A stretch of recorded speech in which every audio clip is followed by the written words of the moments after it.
Dos, dos, uno.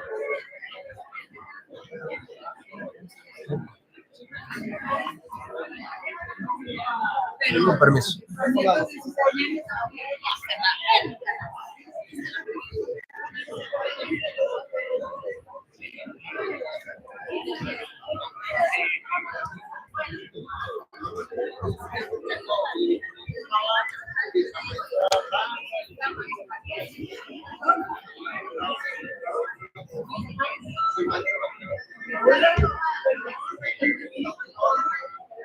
¿Qué pasó, mija? ¿Y luego?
¿Quién?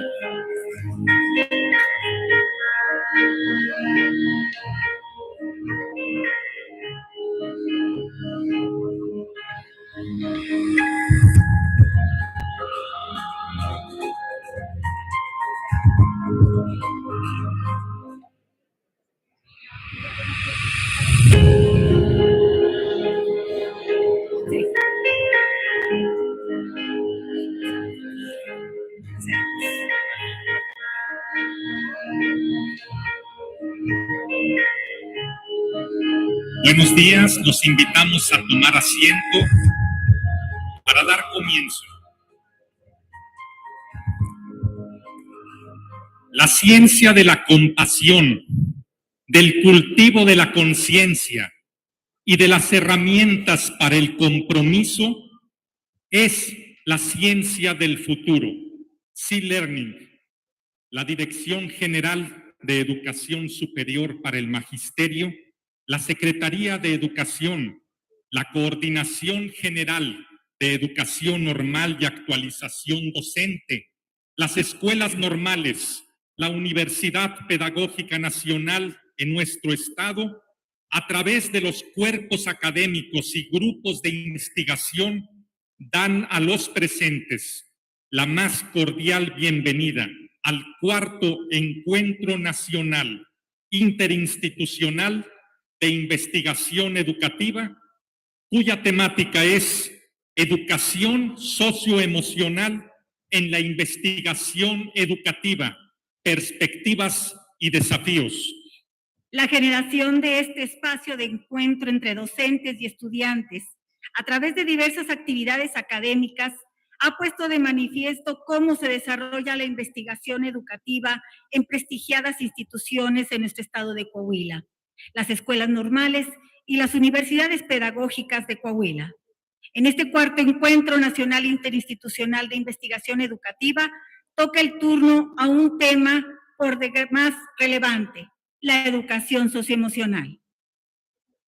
En este importante evento académico tenemos el honor de contar con distinguidas autoridades, con la representación del señor gobernador del estado de Coahuila, ingeniero Manolo Jiménez Salinas. Damos la bienvenida al maestro Emanuel José de Jesús Garza Fishburne, secretario de Educación en nuestro estado.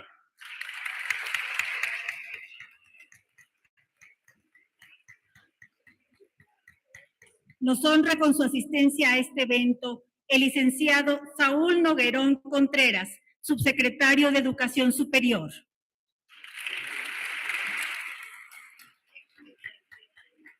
El profesor Jorge Alberto Salcido Portillo, subsecretario de Educación Básica de la Secretaría de Educación en nuestro estado.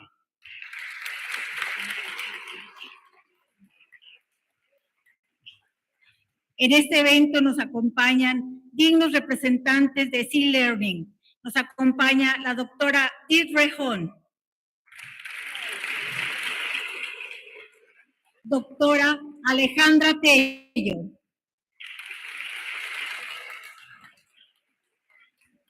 el doctor Robert W. Roser,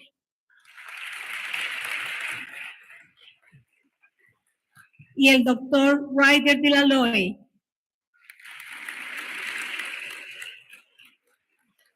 Nos acompaña también el doctor Bernardo Naranjo, quien es el presidente de C-Learning.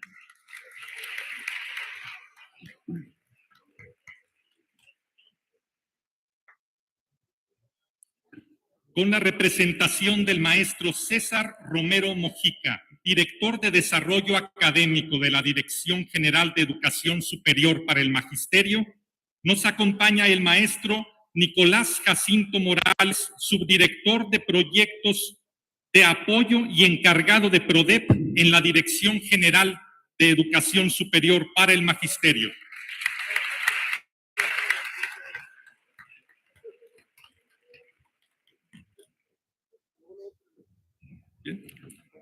Sí, nos acompaña también de la Dirección General de Educación Superior para el Magisterio, el doctor Jorge Cázares Torres Rodríguez, director de Profesionalización Docente y responsable del Normalismo Extraordinario de la Dirección General de Educación Superior para el Magisterio. Damos la bienvenida.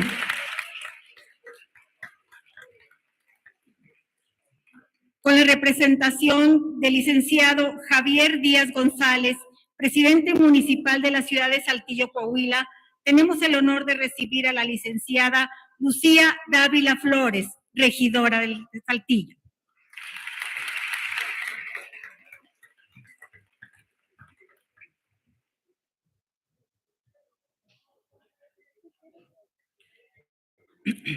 Agradecemos la presencia de la licenciada Magdalena Ortiz Pizarro, presidenta municipal del municipio de La Madrid. Bienvenida.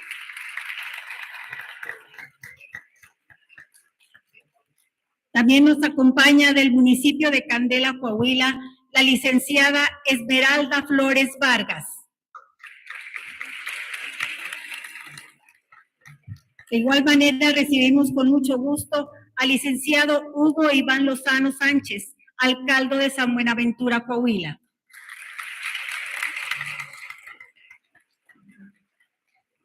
Agradecemos la presencia del doctor Bernardo Naranjo, presidente de C-Learning en México.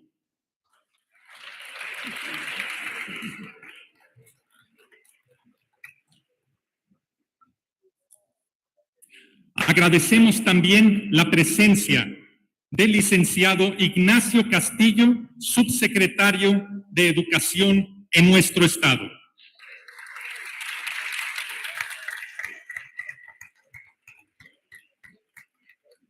Tenemos como invitados de honor a los directivos de las escuelas normales del estado de Coahuila y de la Universidad Pedagógica Nacional, unidades en Coahuila.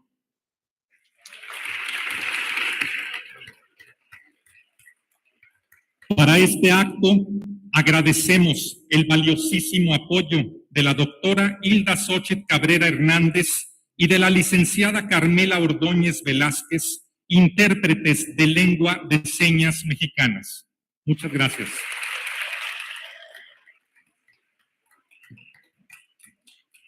Damos la bienvenida al Cuarto Encuentro Nacional Interinstitucional de Investigación al doctor Rubén Barragán Páramo, coordinador general de Educación Normal y Actualización Docente, anfitrión de este gran evento e impulsor de las actividades académicas de las escuelas normales.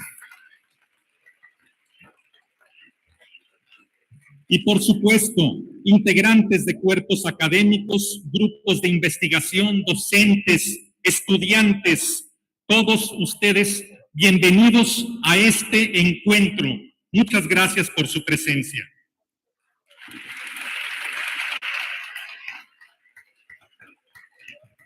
Hacen presencia en este evento, como lo habíamos mencionado, la Universidad Pedagógica Nacional, sedes Saltillo, Monclova, Piedras Negras y Torreón. Nos acompañan también docentes y estudiantes de los estados de Tlaxcala y Estado de México. Sean todos bienvenidos.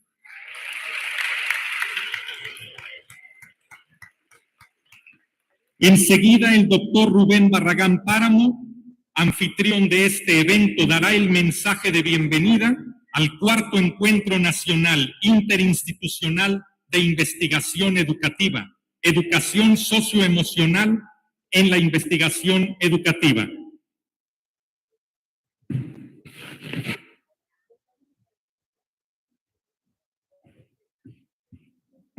Buenos días a todos.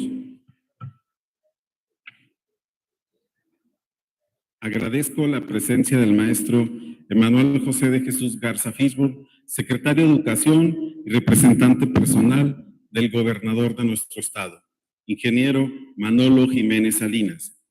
Saludamos con un abrazo fraterno a todos los representantes de ENIIE Internacional, representados por el doctor Robert Roeser, Ryder de la Loy, doctora Dildre Hon y el doctor Tenzin Sonam.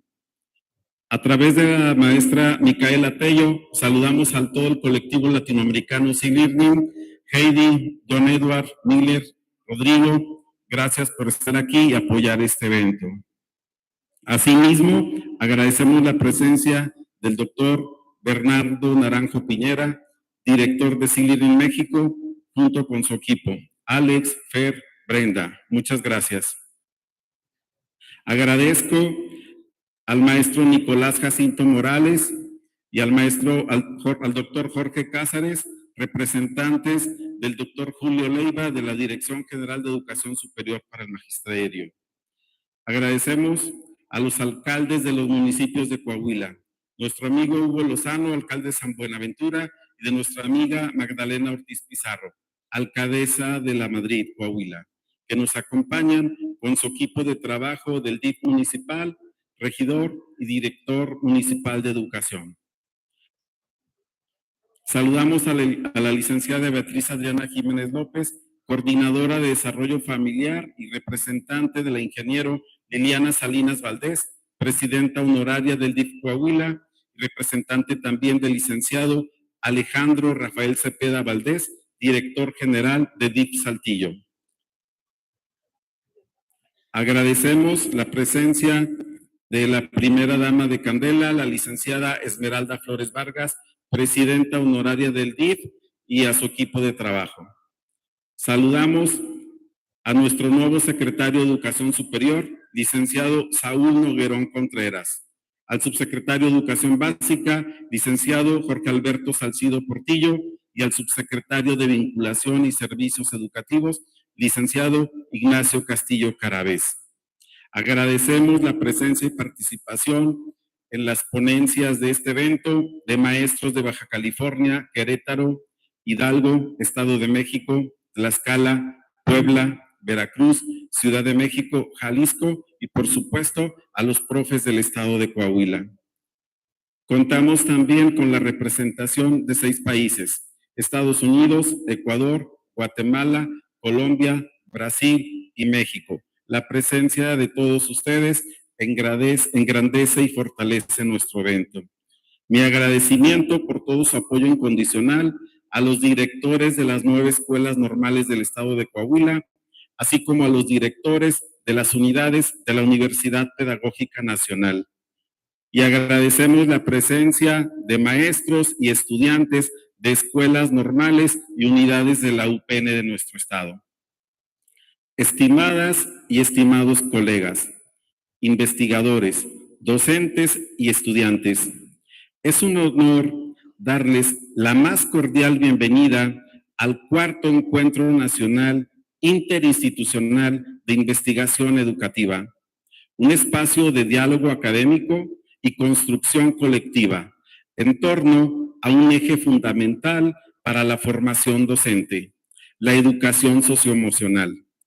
Hoy, más que nunca, comprendemos que la enseñanza trasciende la transmisión de conocimientos y se orienta hacia la formación integral de nuestros estudiantes. La educación socioemocional se ha convertido en una necesidad imperante, pues fortalece las competencias de docentes y alumnos para enfrentar con resiliencia, empatía y responsabilidad los desafíos de un mundo en constante transformación. En este contexto, el gobierno del estado de Coahuila, a través del programa Impulso Educativo Coahuila, ha consolidado estrategias innovadoras para elevar la calidad educativa y dotar a nuestras comunidades escolares de herramientas que fortalezcan el bienestar emocional, la inclusión y la formación de ciudadanos con valores y habilidades para la vida. Estas iniciativas responden al compromiso indiscutible de nuestro gobernador, ingeniero Manolo Jiménez Salinas, quien ha promovido una educación que garantice oportunidades equitativas para todos, impulsando el desarrollo integral de cada estudiante, sin distinción de contexto o condición.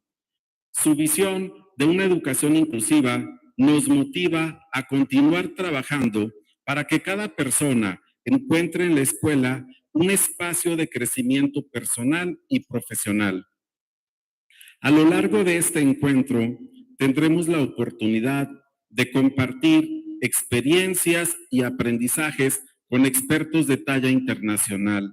Iniciaremos con la conferencia magistral del doctor Robert Roeser, quien nos hablará sobre la importancia de las habilidades sociales y emocionales en la enseñanza, seguida del análisis de modelos internacionales para el aprendizaje socioemocional en la formación docente, con la doctora Deidre Hon y el doctor Tenzin Sonam. Además, exploraremos experiencias en América Latina con el colectivo latinoamericano de C-Learning, así como una diversidad de ponencias, talleres y presentaciones que nos permitirán generar propuestas innovadoras para la formación de docentes. Este evento es una muestra del esfuerzo conjunto entre escuelas normales, universidades y centros de investigación, reafirmando nuestro compromiso con el desarrollo educativo de Coahuila y de México. Los invito a aprovechar este espacio para reflexionar, compartir y construir conocimiento, con la certeza de que la educación emocional no solo contribuye al aprendizaje académico, sino que también nos permite formar individuos con sensibilidad, responsabilidad y compromiso con su entorno. Agradezco el compromiso de cada ponente, tallerista y asistente a esta jornada académica. Que este encuentro nos inspire a seguir fortaleciendo la educación con una visión transformadora y humana. Con el trabajo colaborativo hacemos sinergia para llevar a Coahuila para adelante, a pasos de gigante. Bienvenidos y que este encuentro sea un éxito para todas y todos. Muchas gracias.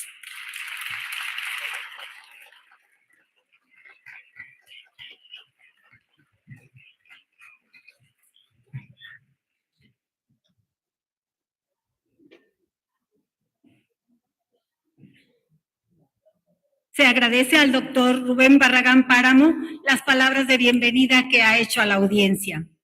Enseguida, el maestro Emanuel de Jesús Garza Fishburne, secretario de Educación en el estado de Coahuila, dará a todos ustedes un mensaje y hará la declaratoria inaugural de este gran evento. Damos la bienvenida a nuestro secretario de Educación.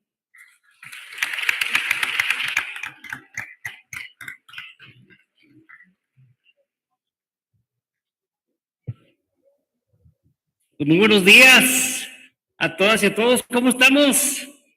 Eso. Arrancando muy bien esta semana corta y disfrutando de la gran oportunidad de estar aquí reunidos para el arranque de este cuarto encuentro interinstitucional de investigación educativa.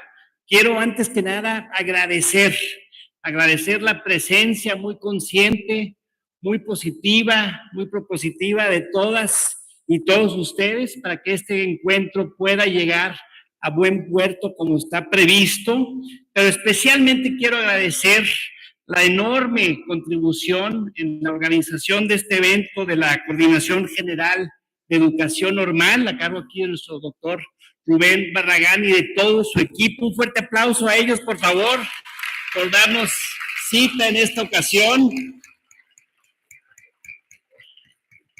y por permitir que esto vaya avanzando, obviamente de la mano también de muy queridos aliados en C-Learning, que aquí ya pudimos conocer a varios de nuestros colegas que nos acompañan de varios países, también el colectivo de C-Learning que se hace presente, los directivos de todas nuestras escuelas normales y unidades de la UPN, a nuestros queridos colegas también del ámbito educativo federal que también se dieron cita esta mañana para acompañarnos y para apoyar esta muy significativa iniciativa y pues obviamente a todas nuestras alumnas y alumnos, profesores administrativos que están presentes esta mañana.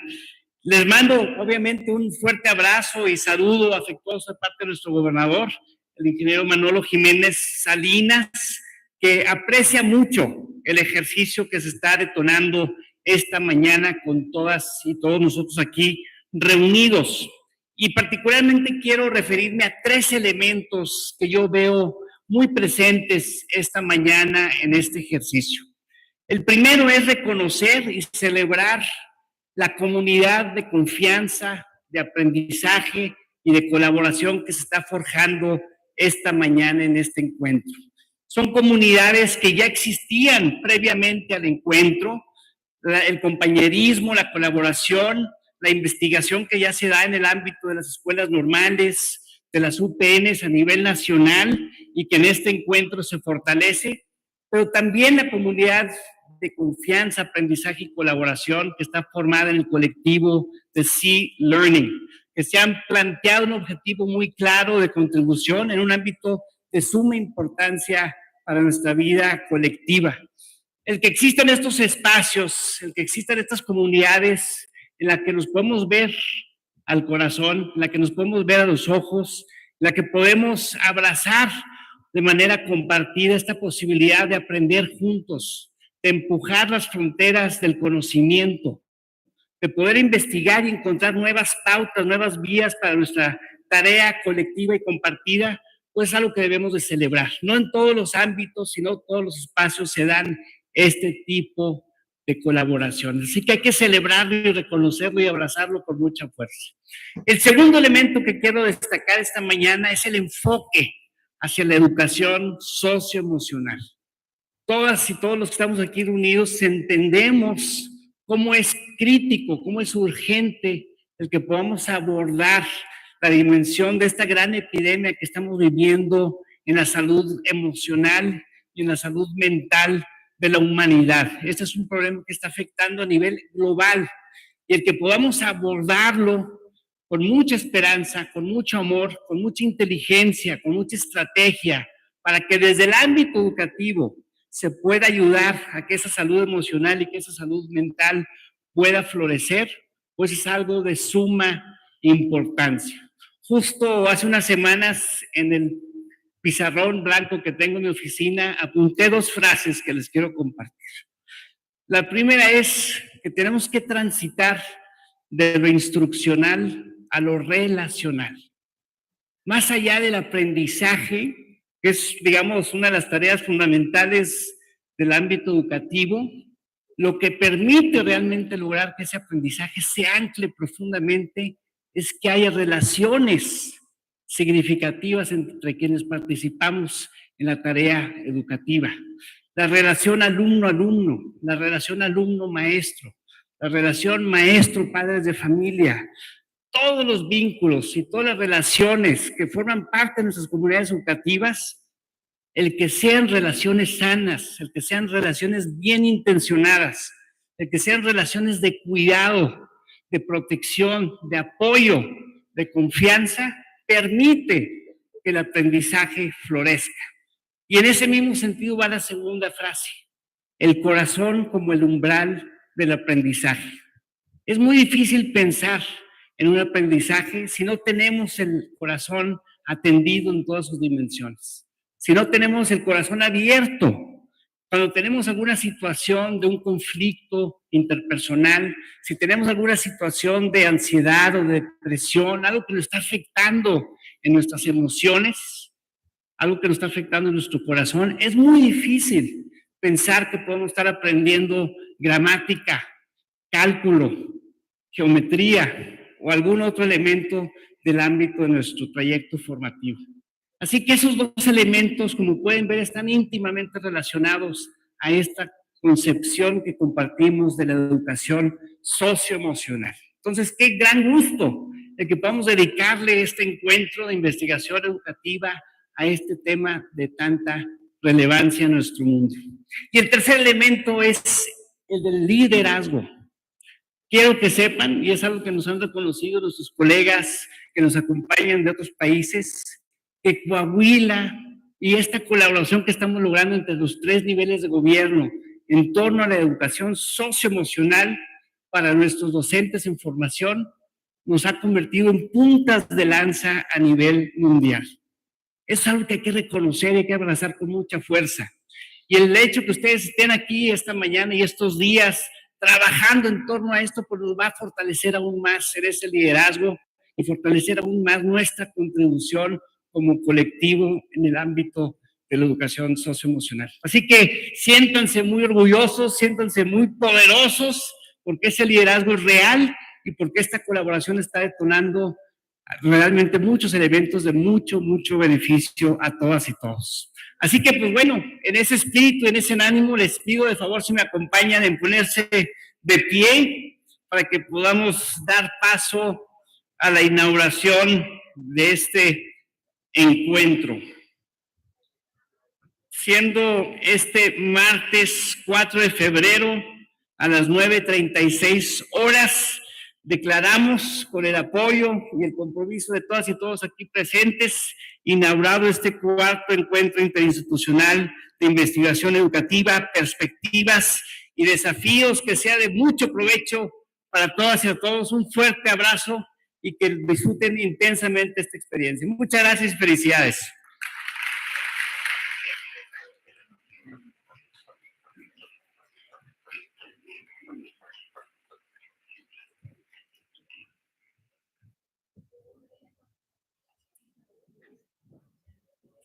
Bien, y aquí delante de todo el auditorio hacemos entrega a nuestro secretario de Educación y al subsecretario de Educación Superior la memoria de este evento, el cual fue un logro y es la suma del esfuerzo de todos los aquí presentes.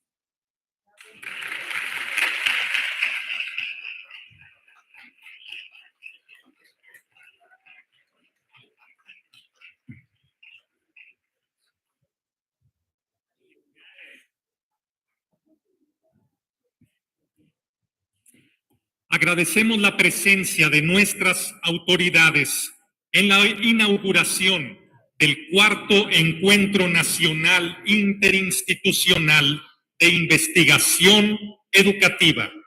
Les invitamos, en la medida en que se los permita su agenda, ser partícipes de las conferencias que estaremos a punto de iniciar. Muchas gracias.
Bien, si me permiten, se integra también en este momento la maestra Florentina Mendoza Salas, secretaria de Trabajo y Conflictos de Escuelas Normales de la sección del Sindicato Nacional de Trabajadores de la Educación, sección 38, con la representación de la maestra Isela Licerio Luébano, secretaria general de la sección 38 del Sindicato Nacional de Trabajadores de la Educación.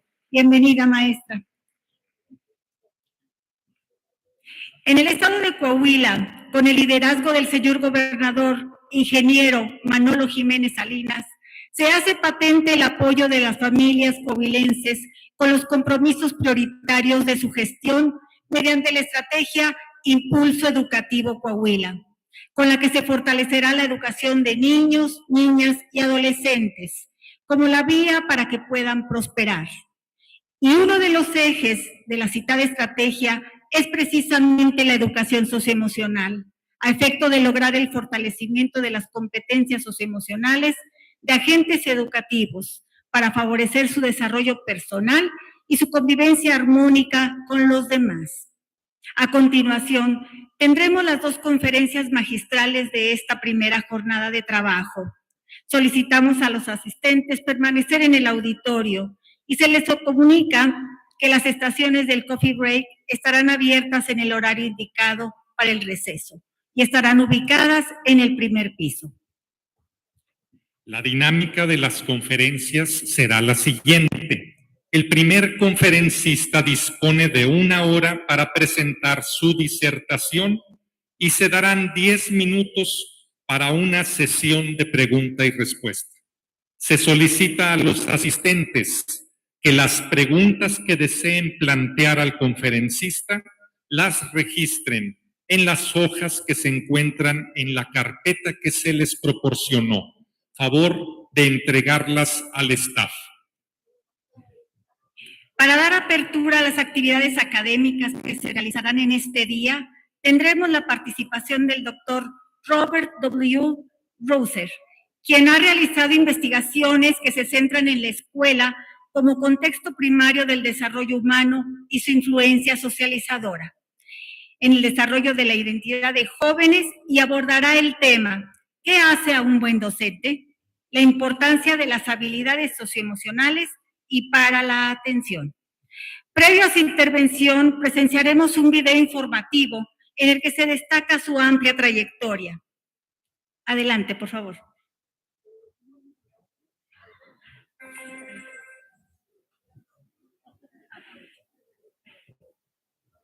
Dr. Robert W. Roser es psicólogo por la Universidad de Cornell y doctor en Educación y Psicología por la Universidad de Michigan. Ha sido profesor e investigador de las universidades de Stanford, Nueva York, Tufts y Portland de los Estados Unidos, así como en las universidades de... El Dr. Roser ha publicado casi un centenar de artículos científicos en libros y revistas especializadas en las áreas de psicología, ciencia contemplativa, desarrollo profesional docente y sobre la importancia del contexto escolar en el desarrollo personal, entre otras.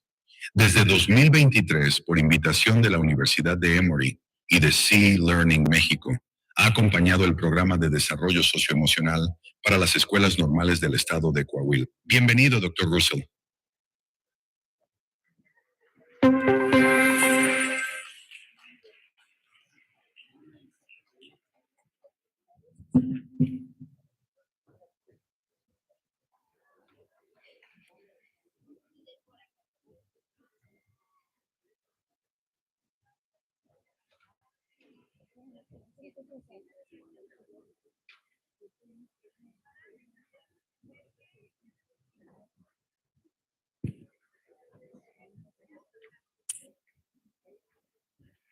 Good morning. It's a great pleasure and an honor here. Morning. I want to thank the people of Saltillo for such a warm welcome. I want to thank Mr. Secretary for having us here, Ruben, Mr. Bernardo, all of the dignitaries for coming this morning. We thank you for your presence here. I also want to thank all of the professors, the teachers, and the students for being here as well. Of course, this work is all about all of you and the children and families that you will serve. I want to begin sometimes in dark times. I feel I'm lucky to be able to speak to audiences like this one. And I love looking out across all of the faces and imagining all of the things that you are doing for others.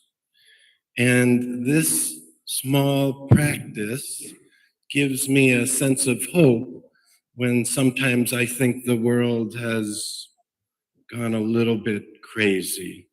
So I just want to begin by thanking you all for your commitment to education and especially for welcoming us to work in the state of Coahuila with Monclova and other schools. It's been a great pleasure and an honor. So thank you. My job today is to give you a sense of the bigger picture in which the pre-service teacher education project that we're working on in the state of Coahuila sits within. So I'm going to talk about social emotional learning and what it takes to be a good teacher and how we might think about preparing new teachers to embody, to benefit from, and to teach social emotional learning to others. And then my colleague, Professor Han, will talk a bit more about social emotional learning models. And then my colleague, Dr. Tenzin Sonim, will talk a bit about the research we've been doing here in Coahuila. And then tomorrow, you'll hear more from Alex and Ryder about C-learning and the actual courses that we've been creating and studying together. I'm from New York, and so sometimes I talk very fast, so I'll try to speak slowly so we can hear the translation. Let's see here.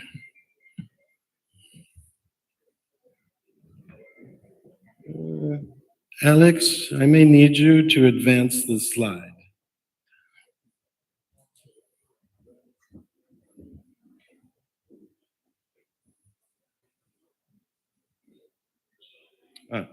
Voila. So I believe we're here today together because we all believe that education is an important means of improving ourselves and for transforming society. We're here to reimagine education for social change. And this was something that John Dewey, the great educational theorist, believed in, and I believe all of us share this hope and wish as well. As the great educational theorist from Brazil, Paulo Freire, put it, he noted that education does not change society directly.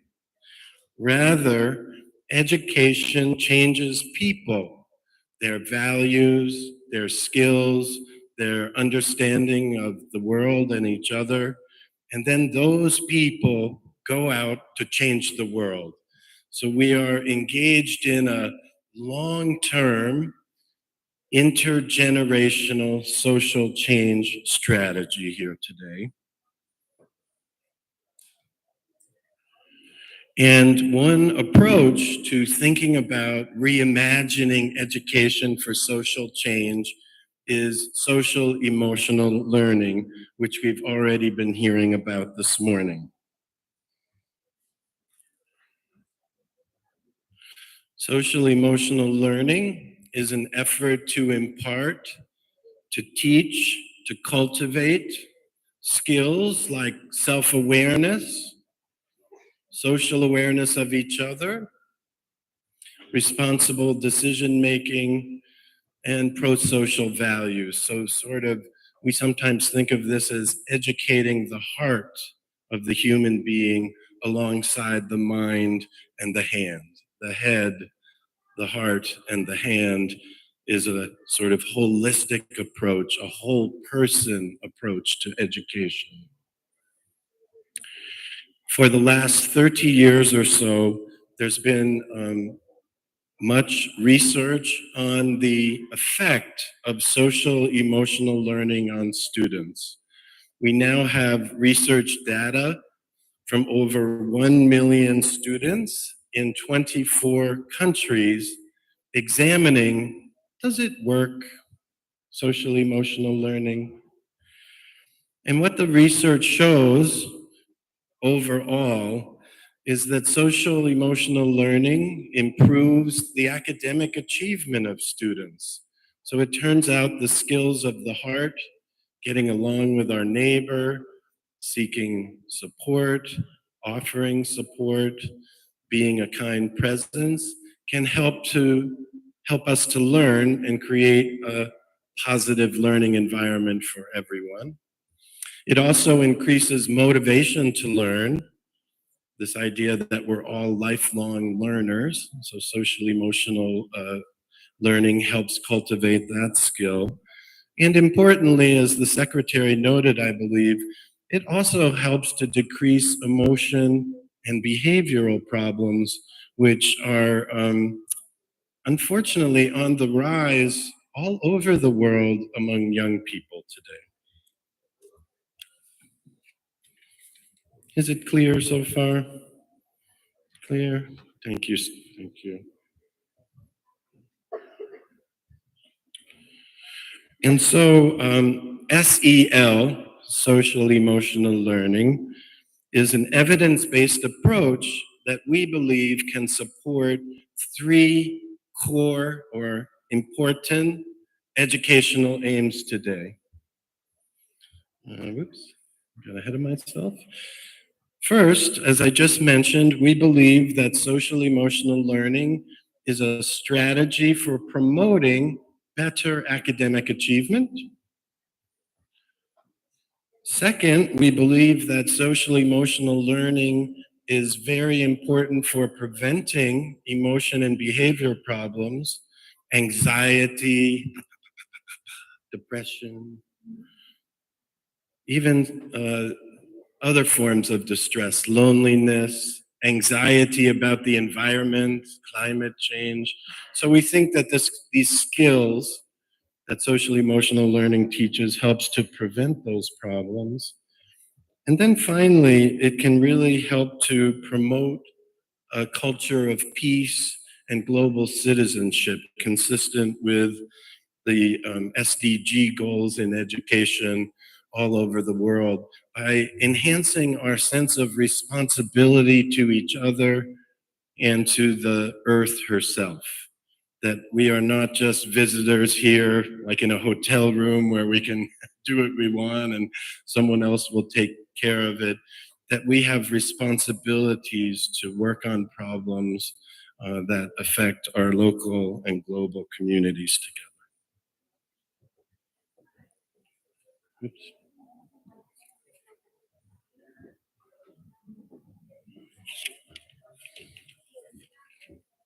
So in order for SEL to be effective with students, we have to prepare the educators to deliver SEL.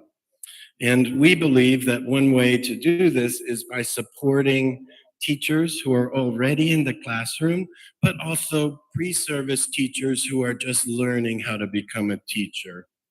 And to be honest, for about 30 years, social emotional learning was focused primarily on students. And it's only been relatively recently that we've developed an understanding that we have to focus on the educators as well. We need to give them the same skills and experiences. We have to create the conditions for learning for the educators that we wish for the educators to impart, to create for their students. There was this amazing book in 1990, I'm getting old, but Seymour Saracen said, if we engage in educational reform and we don't take care of the educators, then we may be engaged in what he termed, the book cover here, in the predictable failure of educational reform. From a kind of systems perspective, we want to teach SEL skills to leaders, to educators, to counselors, to family, and then, of course, to children. We want to take not just a whole person approach, but a whole community approach to make this work.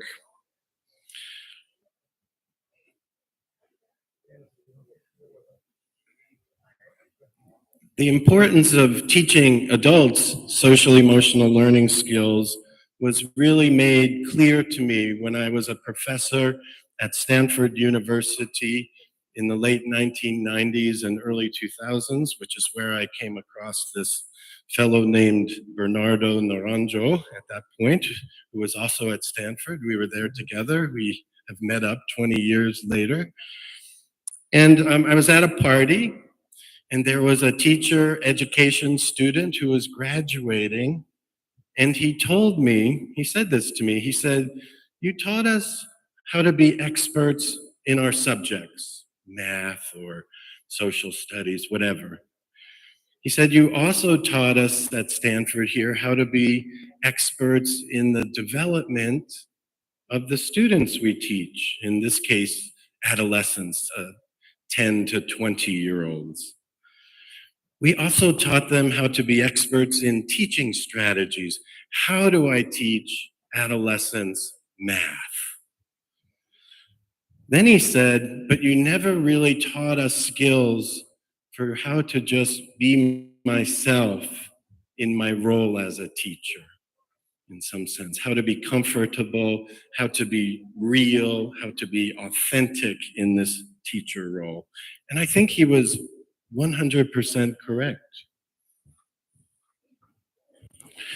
Now, traditionally, when we think about teacher education and what it takes to be an expert or a good teacher, we think about what this student said to me. We think you have to be an expert in your subject matter, that is what you're teaching.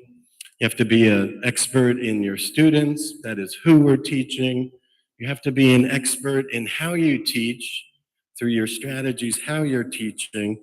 But we actually believe there's a fourth unnamed domain, unnamed form of expertise that teachers really need to embody to be successful in their profession.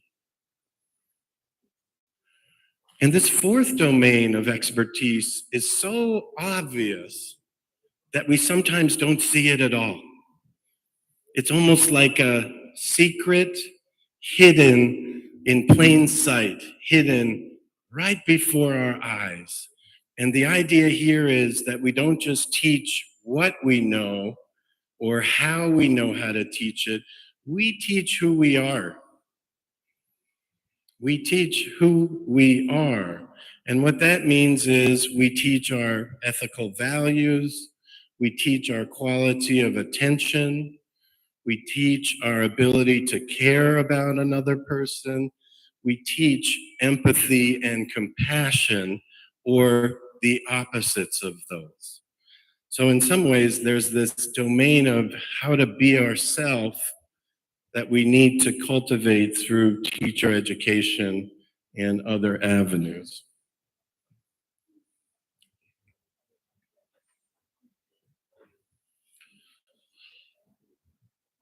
So in short, we believe this fourth domain of teacher expertise are teachers' social, emotional, and attentional skills. And we believe these are, just as they are with students, they can be cultivated through practice. So how do we work with our emotions? How do we relate to each other? How good are we at being able to focus our attention and not get distracted? Very difficult in the chaotic, often environment of the classroom, I know.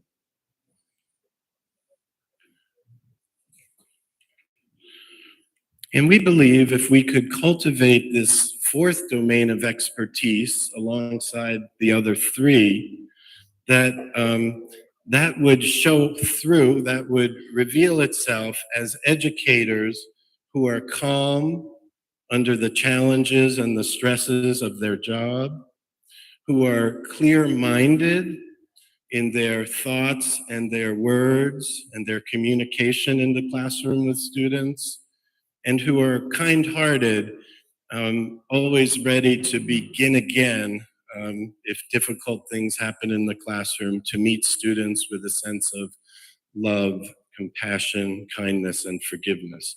So we call this the calm, clear, kind educator framework.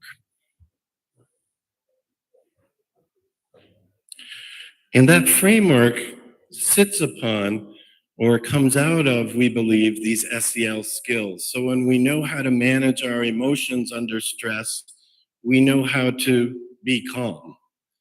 When we know how to regulate our attention and be aware of what I'm feeling or what someone else is thinking or feeling, we can be clear and have insight into what's happening.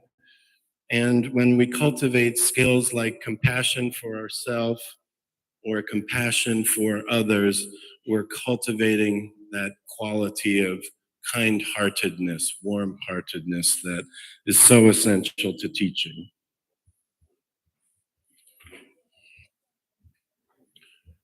And so now to come to the title of my talk, what is it that we think makes a good teacher? Well, we think you have to know your subject matter, no doubt about it. You have to know your students, absolutely. You have to know what we call pedagogical strategies or teaching strategies, so important. But we also have to learn how to embody these social, emotional, and intentional skills. We believe that a good educator in general, or a teacher who's prepared to teach SEL, is someone who's embodied these virtuous qualities of focus, kindness, emotion regulation. They show up in the classroom balanced and calm, clear and insightful, compassionate and kind. And then because of that learning that they've experienced and embodied themselves, that's in their own bodies, which is there for other people to learn from, teachers who master this fourth domain are ready to implement SEL programs in their own classrooms with students. And so in this way, we avoid falling into the predictable failure of education reform by remembering the adults. And we often say the adults kind of create the weather for child development. And so we really want to always be thinking about and caring for the caregivers is the strategy here. Still with me? Okay. Just a little more of the science side, and then I'm going to hand it over to my colleague. Oh, I'm so sorry. So this is what I was saying. They can model these qualities and embody them. Let's see if I can get the rest of it up. Yes, that's what we believe is a good teacher. I'm so sorry it wasn't on the screen.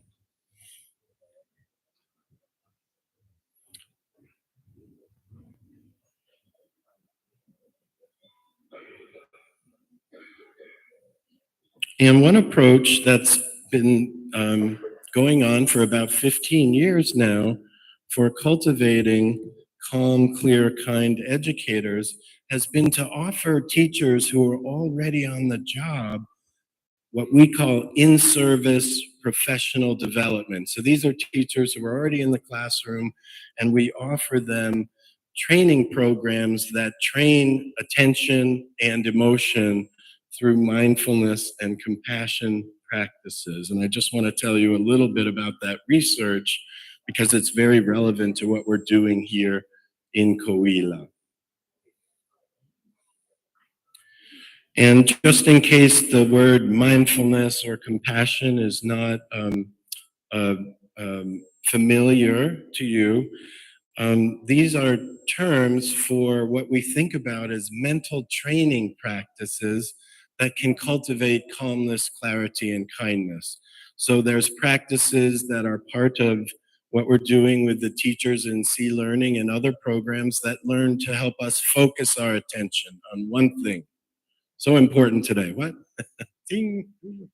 So many distractions, how to learn to focus. Then we have other mindfulness practices that help to cultivate our awareness of self and others. Whoops. Sorry, you were helping me there. And then there's actually practices that we can do, almost like going to the gym. If we engage in a practice over time, we can build the flabby muscles of our arms. And these meditation or training practices build, no offense, the flabby muscles in our minds and our bodies. Heart muscles, attention muscles, empathy muscles, perspective-taking muscles. And what's amazing is in the last 20 years, we can see this to be true in real time, where we image the brain of individuals who are doing these practices. We can see in real time, the more that we practice these things, the more we can actually change the very structure and function of our brains, and in doing so, create these more enduring qualities of calm, clear, and kind. And so I'll just tell you about two studies, two of the largest studies to date. One was done in New York City with 224 elementary school teachers, and they engaged in an 8-week program of mental training, we could call it. It's called the CARE program for teachers. And what we did is what the authors did is they randomly assigned half of the teachers to receive that program and then compared them to the half that didn't receive the program and to see what was the impact. Of course, after the program's done, all of the teachers who haven't received it also get the training. So that's something we always do in these studies. And I've organized what they found just based on these qualities that I've been mentioning, calm, clear, and kind. They found an 8% reduction in teachers' sense of feeling rushed and overwhelmed, a 14% improvement, 14% improvement in teachers' ability to regulate their emotions. There were reductions in feelings of anxiety and depression. There was reports of increased awareness, and really interestingly, there was improvements in the teacher's ability to create a supportive classroom environment for learning based on observers' ratings of their teaching practices. So the program not only helped the well-being and health of the teachers, but also their interactions with students in the classroom. Similarly, my colleagues and I in the West Coast of the United States and in Canada, which is an independent nation, did 3 studies with primary and secondary school teachers, and we found similar outcomes of that program. We found that teachers reported about a 10% reduction in their feelings of burnout, wanting to leave the profession, huge reductions in anxiety. Interestingly enough, we also looked at and found that the teachers who received these trainings reported sleeping better at night. And one of the reasons for that was they were not thinking about their work when they were at home.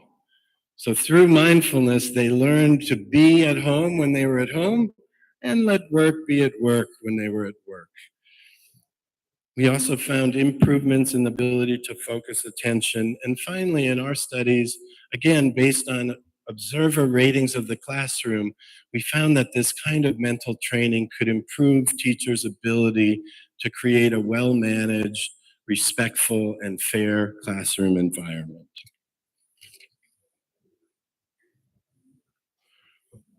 I'll just say quickly, sometimes scientists like to summarize all of the studies that have been done on a particular topic. We call it a meta-analysis, which is a way to bring together all of the studies. And what that research shows is very similar across many, many more studies than the two I presented, that these kinds of mental training practices can really support the health, well-being, and classroom practice of teachers.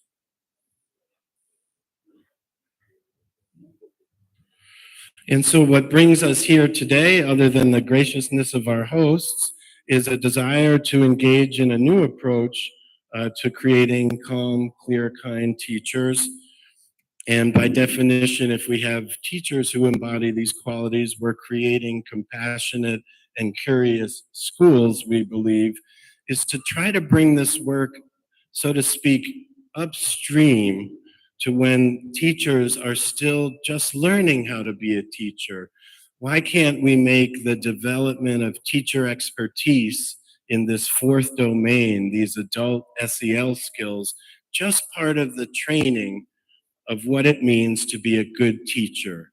And Mr. Rubin and Mr. Bernardo are so creative, Mr. Secretary, for allowing us to explore this possibility here in your beautiful state of Coahuila. And my colleague Deidre Hahn is going to talk a little bit about how unique it is, how innovative it is, what you're doing here compared to other places where it's just not possible sometimes to get this work into pre-service education.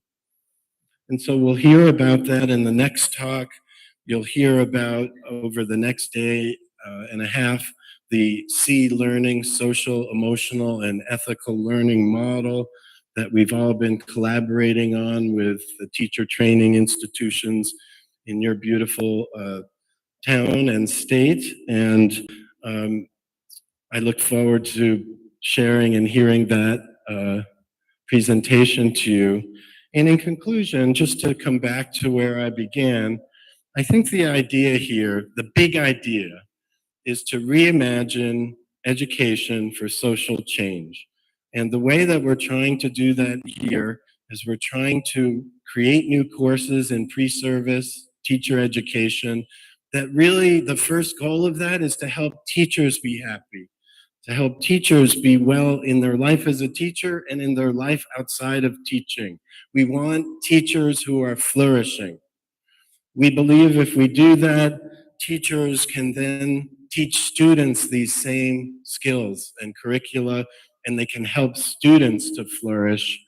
And we believe if we do all that, that over time, slowly like water rending large rocks from mountainsides, over time, we will create a change that will eventuate in community flourishing.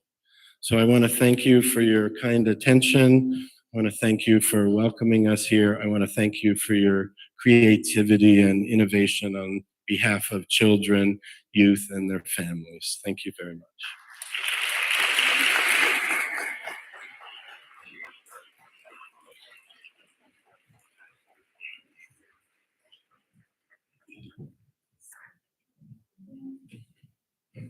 Muchas gracias al doctor Robert Roser. Y ahora es momento de unas rondas de preguntas y respuestas. Si alguien está interesado en hacer algún cuestionamiento, algún comentario, le pedimos por favor. Si alguien tiene alguna nota, algún comentario. Bien. ¿Por allá? ¿Sí? ¿Quieres pasar? No te vamos a escuchar desde acá. Adelante.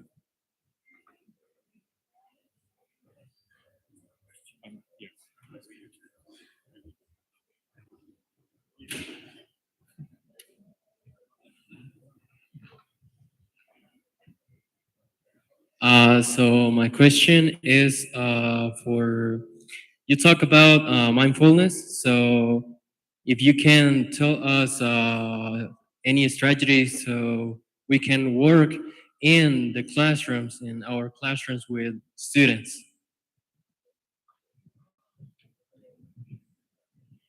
Yes, thank you. It's such a great question. To be honest, I want to defer to the talks coming for the next few days, but my own sense is literally keeping our feet on the ground. If we can pay attention to our feet, that keeps us anchored in the present moment. Wherever our body is now. So all of you, your body is here now, yes? Is it true? Yes. If I were to ask you, where is your mind? Could be in the past, could be in the future, could be here now. And so we're trying to be present to our life as it unfolds now and now. It's so interesting. There is no place called the past that we can visit, except in memory now. There is no future yet. It's a dream. This is it, this moment. So being present to our own self by remaining grounded, feet on the ground. And then I think really greeting each other, very important. We talk about care before concepts. So seeing each other, recognizing each other, very important. Just small mindful awareness. Oh, I'm so happy you came. Not, oh, you've been absent 6 times this week, Billy. I'm so happy you're here today. Now I can teach you.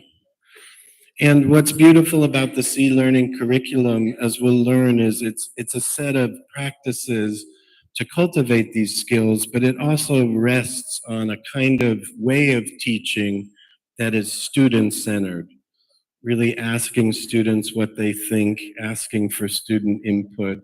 What did you feel when we did that? What do you think? So many strategies there in the curriculum, but also around the curriculum that are part of what we're trying to teach in these teacher education institutions. So thank you for that important question.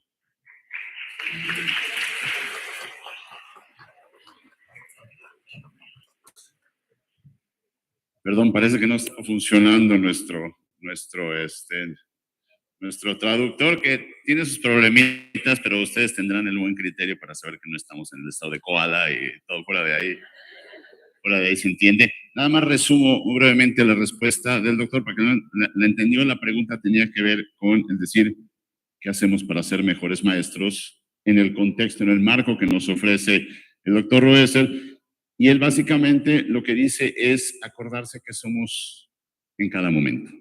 Plantarnos en el aula y decir aquí y ahorita. No importa por el momento lo que pasó, no importa lo que pasará, sino esa relación que cultivemos con cada uno de los estudiantes y que nos acordemos de que ese momento hay muchas cosas que disfrutar y que valorar por el hecho de tener a los pequeños, a las pequeñas enfrente de nosotros. Entonces, en resumen, es primero pensar en el momento, crear esa atención plena de ese momento para entonces a partir de ahí construir. Entonces, me parece que ya resucitó nuestro traductor. Entonces, la siguiente pregunta, adelante. Bueno, hola, buenos días. Mi pregunta es, ¿cuál considera usted que sea la importancia o relevancia de conectar de manera efectiva las soft skills con la tecnología en el aula, fomentando así el aprendizaje integrador y activo que responda a los principios de la NEM, que tiene como objetivo el aprendizaje significativo y participativo? ¿Pueden ponerse de pie, por favor, la persona que preguntó? No la veo. Allá, muy bien.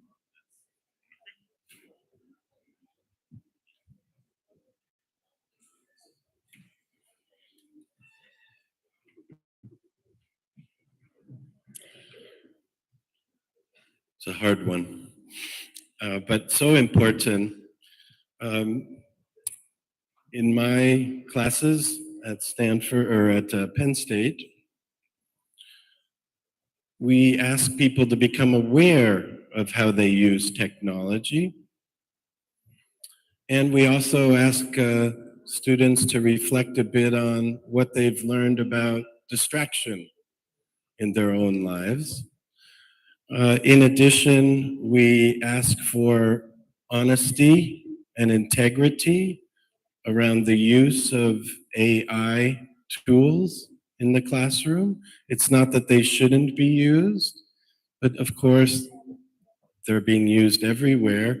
It's how we choose to use them and being clear about that. So I would think about awareness as one important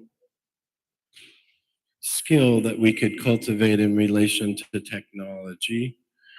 And then I think compassion around the use of technology, how virtual worlds are real worlds in some, they're virtual, but they're real and impactful.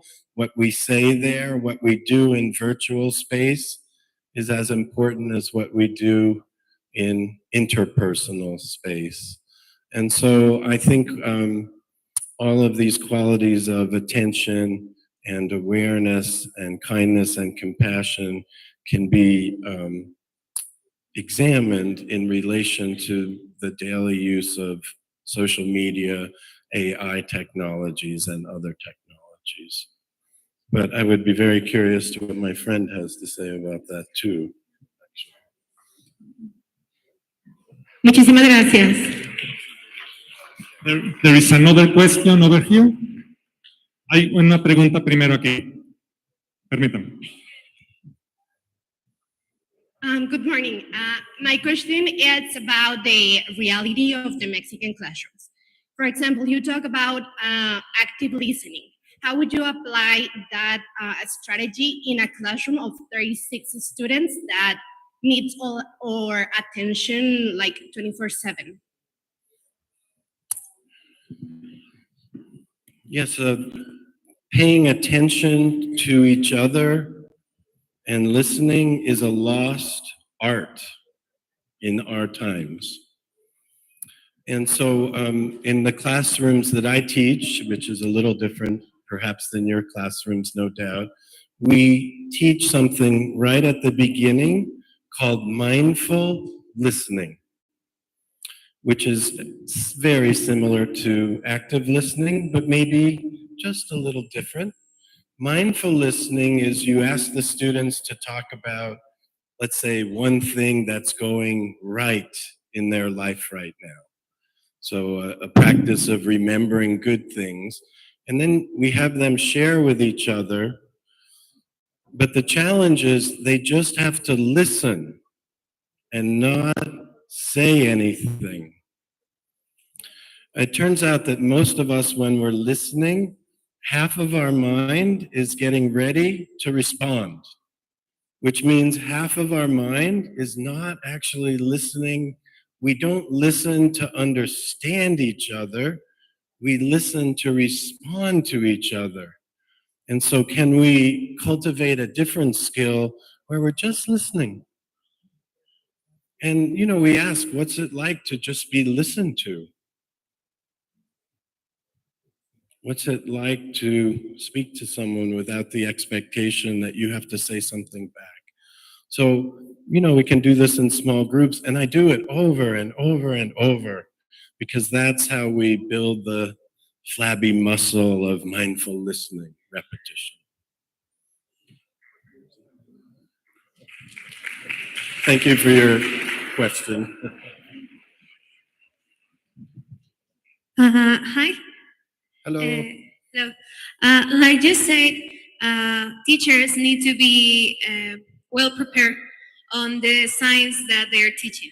But not only that, on now, or like us, now former teachers, we need to be prepared on skills or socio-emotional skills. So do you think it's a type of science which evolve with the society, includes teachers, students, and community? Like education evolve with the time. We are not teaching the same thing as 20 years ago. So still learning could evolve to be a science in next 10, 15 years, like education? You know, thank you. I think that it is true that education evolves with society. And believe it or not, I think as artificial intelligence advances, social emotional learning becomes more and more important. We are never again going to be the smartest person cognitively in the room. That time is over. But emotionally, ability to feel joy and pain, and socially to be able to respond to that, that is something that is uniquely human. Well, no, that is uniquely natural intelligence, because other animals have these intelligences too. Perhaps even the plants have some of these intelligences, as many of you know here better than I. And so I think social emotional learning is critical in the future of education. And what's exciting about it for me, I think it already is a science. What I was trying to suggest is we built the C Learning program at Emory based on science in some way and on indigenous ancient wisdom. And in fact, I think that wisdom is so needed in postmodern education. I think it's the only thing that will save us, our interconnection, our responsibility to each other. But what's so exciting in my life and in the life of many of us is that the science and some of that wisdom has come together in our time to produce something like C Learning. So I do think this will continue to grow and become more and more important as the world warms, as wars and migration go on, and as AI advances. I think this will become very important, so even more important than it is right now. I hope that answered your question. Thank you for asking.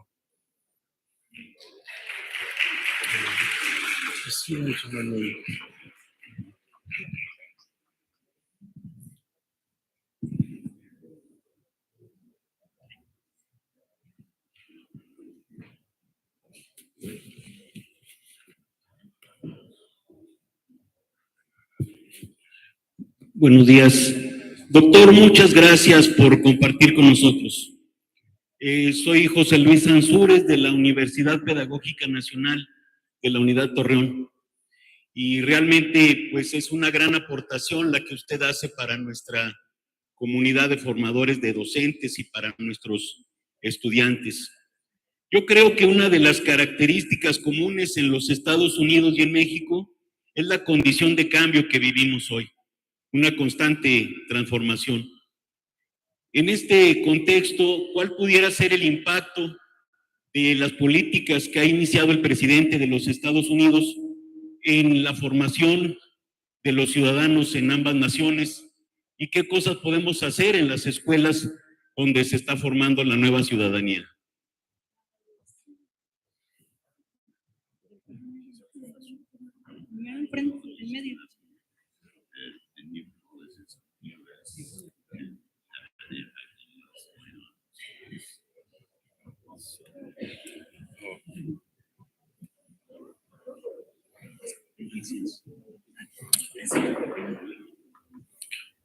To be honest, Professor, I think it's quite unknown what the change in administration and policies, the impact those will have on education in my country. In fact, one of the reasons all of us are so happy to be here in Coahuila State is there's a spirit of innovation and a kind of possibility that Professor Hahn is going to talk about in her talk that doesn't quite exist in our country even before the new administration and may not exist going forward in the future. Socially emotional learning itself has become politicized a bit, even though teaching kindness, compassion and empathy seems beyond politics to me. And so we're very happy that there's this spirit of creativity and exploration here.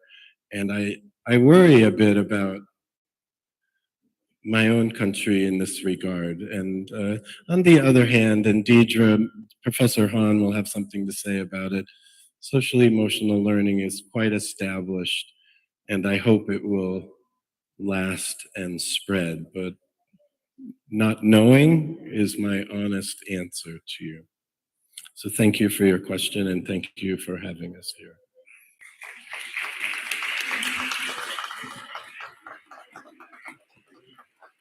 Hay tiempo para una sola pregunta más. Maestro Mares, por favor. Sí, buenos días. Traigo una pregunta en función de un comentario. Hace 2 meses más o menos, cuando inicia el proyecto que presenta Gobierno del Estado, en el sentido de que en educación básica se iba a trabajar también lo relacionado con C-Learning o inteligencia emocional. Había unas declaraciones de una legisladora en donde decía que el magisterio de Coahuila no estaba preparado para atender este tipo de cursos, que tenía que desprenderse primero que nada el maestro antes de entrar a la escuela, tendría que desprenderse de todos sus problemas, dejarlos fuera para poder entrar con eso. Mi pregunta va: ¿hasta dónde es posible que una persona deje sus problemas afuera de la escuela, o un maestro deje los problemas afuera de la escuela? Y por otro lado, en función de la experiencia que han tenido aquí en México y en el mundo donde se está trabajando lo de inteligencia artificial, ¿cuánto tiempo se requiere para que un docente, para que un maestro esté capacitado o habilitado para atender este tipo de cursos?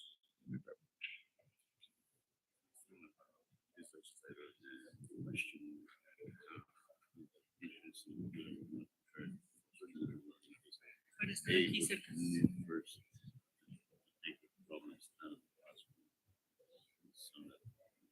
She was claiming that give that if you don't leave problems behind. So first question, if that is possible for a teacher to leave it from behind when they come into the classroom.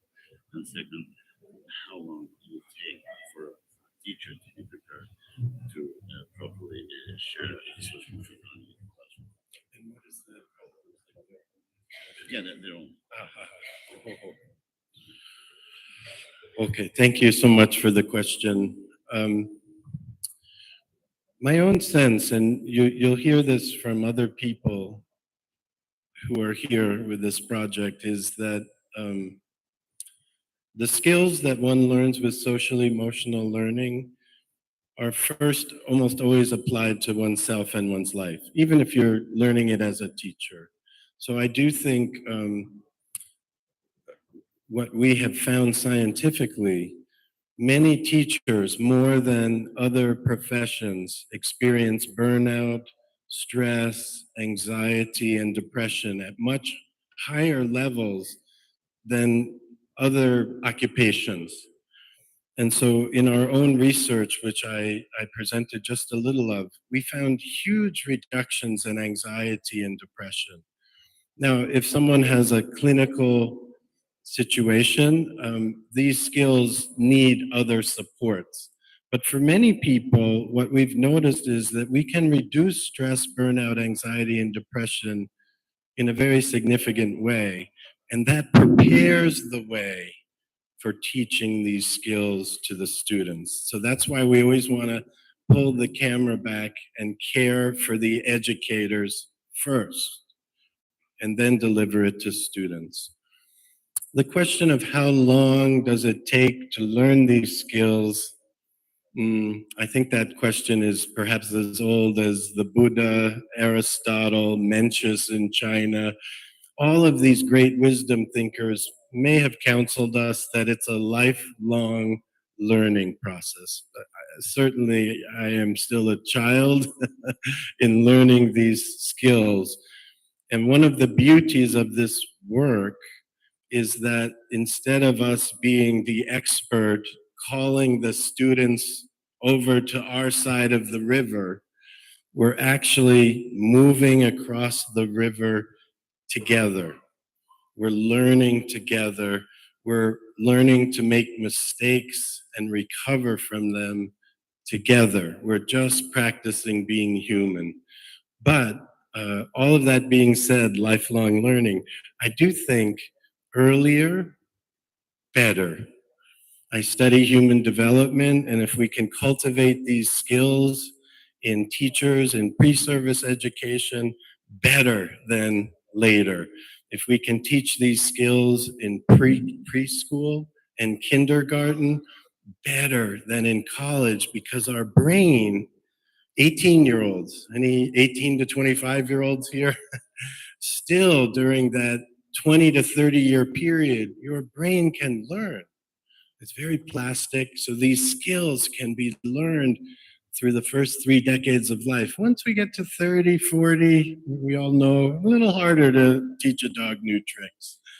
So I think in a short period, we can learn something. It takes a long period to learn it to expertise, and it's really important to start early. So thank you so much for your question.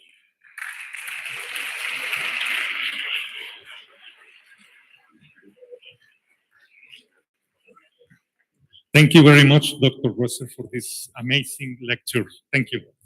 Vamos a pedirle ahora a nuestro coordinador general de Educación Normal y Actualización Docente entregar un reconocimiento al Dr. Rosser por su participación en esta mañana.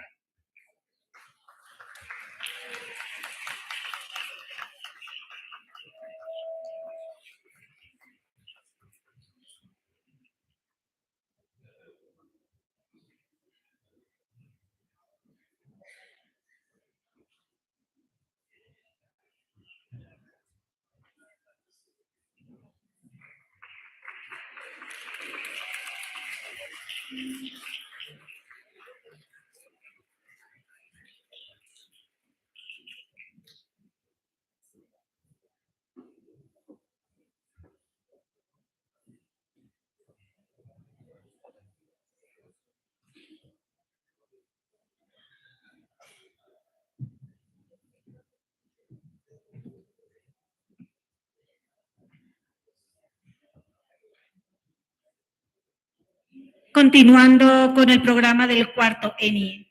Damos la bienvenida a la doctora Deirdre Horn, profesora de la Universidad de Portland, especialista en formación docente en habilidades socioemocionales, y al doctor en filosofía Tenzin Sonam, asistente científico de investigación para Sea Learning, quienes en esta mañana dictarán la conferencia titulada Modelos Internacionales para el Aprendizaje Socioemocional en la Formación Docente. Previamente conoceremos en un breve video parte de la destacada trayectoria profesional de ambos conferencistas. Les recordamos la dinámica de esta segunda disertación. La participación de los conferencistas será de 40 minutos y tendremos 5 minutos para la sesión de preguntas. Damos la bienvenida a la apertura del video de la trayectoria profesional de nuestros conferencistas. Gracias.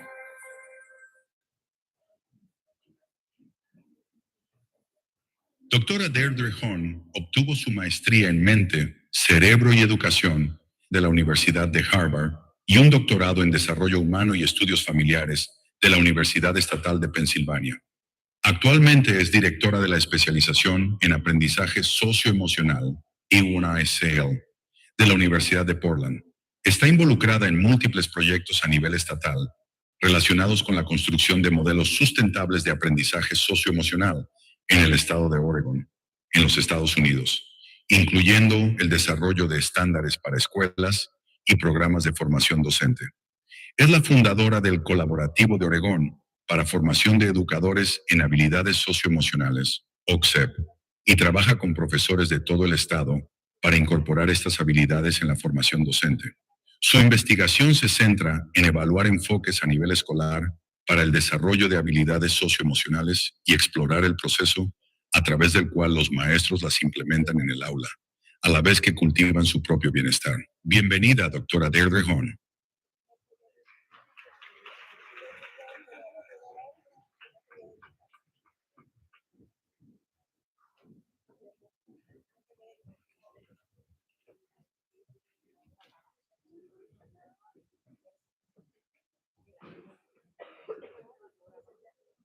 I can speak very loud. Oh, that's better. I was going to use my teacher voice, but I didn't. Buenos días. Gracias. My name is Deirdre Hahn, and I'm from Portland, Oregon. I'm a professor at University of Portland. I come from a background in education. I began as a middle school science teacher, and now I teach teachers. So I come to you today as a lifelong educator and someone who loves school. In turn, before we get into the research and all the numbers and all the books, I want to start with why we're here today, which is social emotional learning. So if I can advance my slides.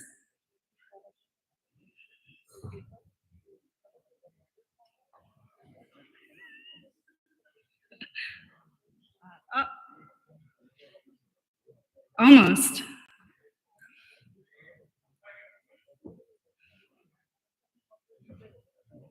Experiamos. Oh, there we go. I'd like you to take a look at this picture.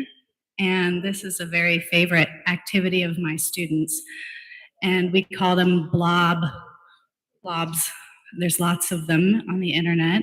And I want you to choose a blob that resonates with how you're feeling right now. And I want you to share that with your neighbor. How are you feeling? Which one are you? And why?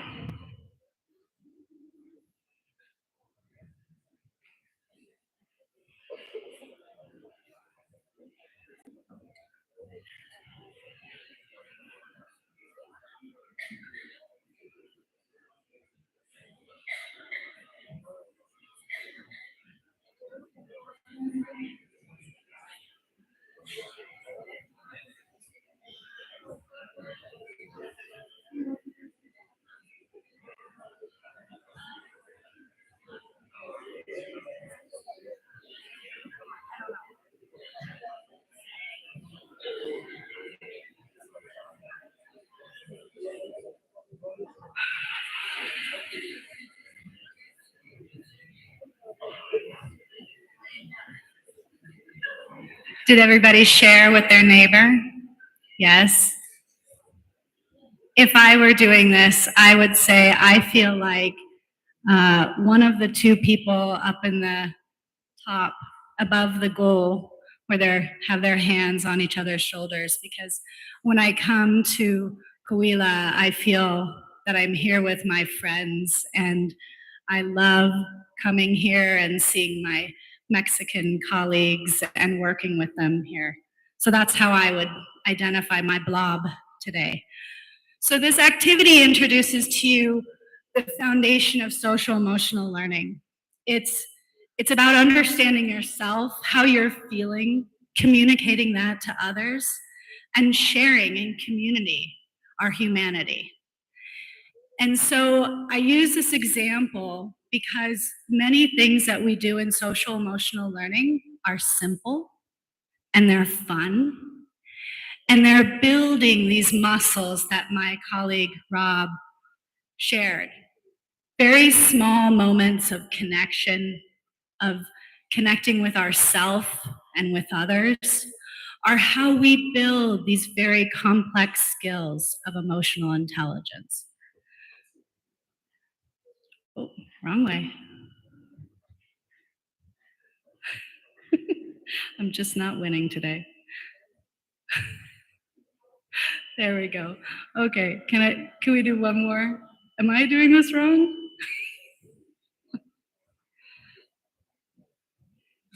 I'm trying. There we go. Okay, I'm learning. So I'm just going to share with you a definition from a book about what social emotional learning is. And so we have lots of academic definitions. And as you read this, I want you to just take a moment and say what resonates, what connects with you when you read this definition of social emotional learning.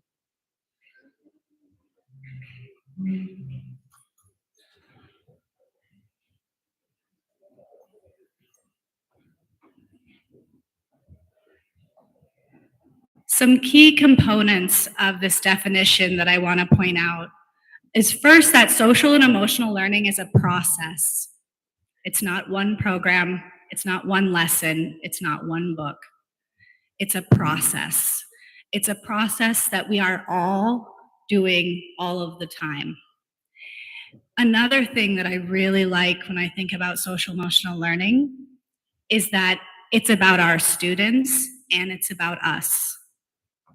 Social emotional learning is not something I do to my students.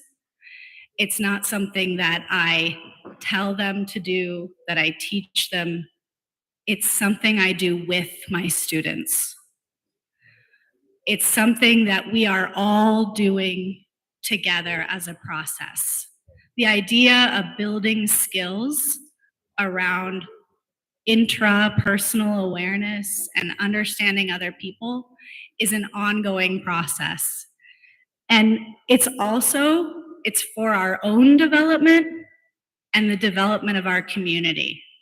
So social emotional learning helps me develop as an individual, and it helps me contribute to the collective good of my school, of my community, of the world. And so these key pieces of social emotional learning, I want you to keep in mind as we continue to talk about it in very specific ways.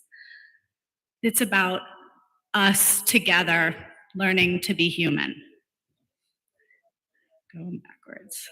Okay, I got it. Okay. Oh, another reminder is that all learning, when we engage in learning, it's always emotional and it's always social. We can't leave who we are at the door of a classroom when we engage in learning. We can't ignore those around us when we're engaged in learning. It's a together process. And so, calling back to what my colleague Dr. Roser shared, is that we think about social emotional learning as having personal skills as well as skills interacting with others. I call the personal skills intrapersonal skills. And we have interpersonal skills. And we use both of those to make decisions that are right for ourselves and others. And we do that in the context of the communities that we live and grow and learn. And so social emotional learning is something that is for the whole community. And so I'm going to start talking about how we do this in education. What do we as teachers think about? And I like to think about 3 ingredients or 3 elements of social emotional learning. First, we have the learning context. And this is the classroom, the classroom and the classroom environment. Is that classroom a place that the student wants to walk into when they begin their day, when they return from lunch? Is it a safe and warm environment where they feel like they belong? The teacher creates this learning environment. And that's part of the social emotional learning, creating a safe place where students can be themselves and can bring their whole selves to their learning experience. And the teachers create this climate in the classroom. And they do that by welcoming their students in simple ways like the blob activity, hearing students and welcoming them to bring their whole selves to the classroom. And another element of social emotional learning in the school setting is the direct skills that we teach our students to help them develop their social emotional competencies. Things like learning to take deep breaths when they're feeling uncomfortable before a math test, or learning to use their words with a classmate when they're upset instead of lashing out, saying how they feel and what they want the solution to be. These are what we call the explicit skills that we teach our students. It's a key element in social emotional learning. Another key element that my colleague, Dr. Roser, talked about as well is the skills of the teacher. Is that me as a teacher, I also need to know, how do I feel when I'm stressed? What causes me anxiety and challenge? And how do I maneuver through that?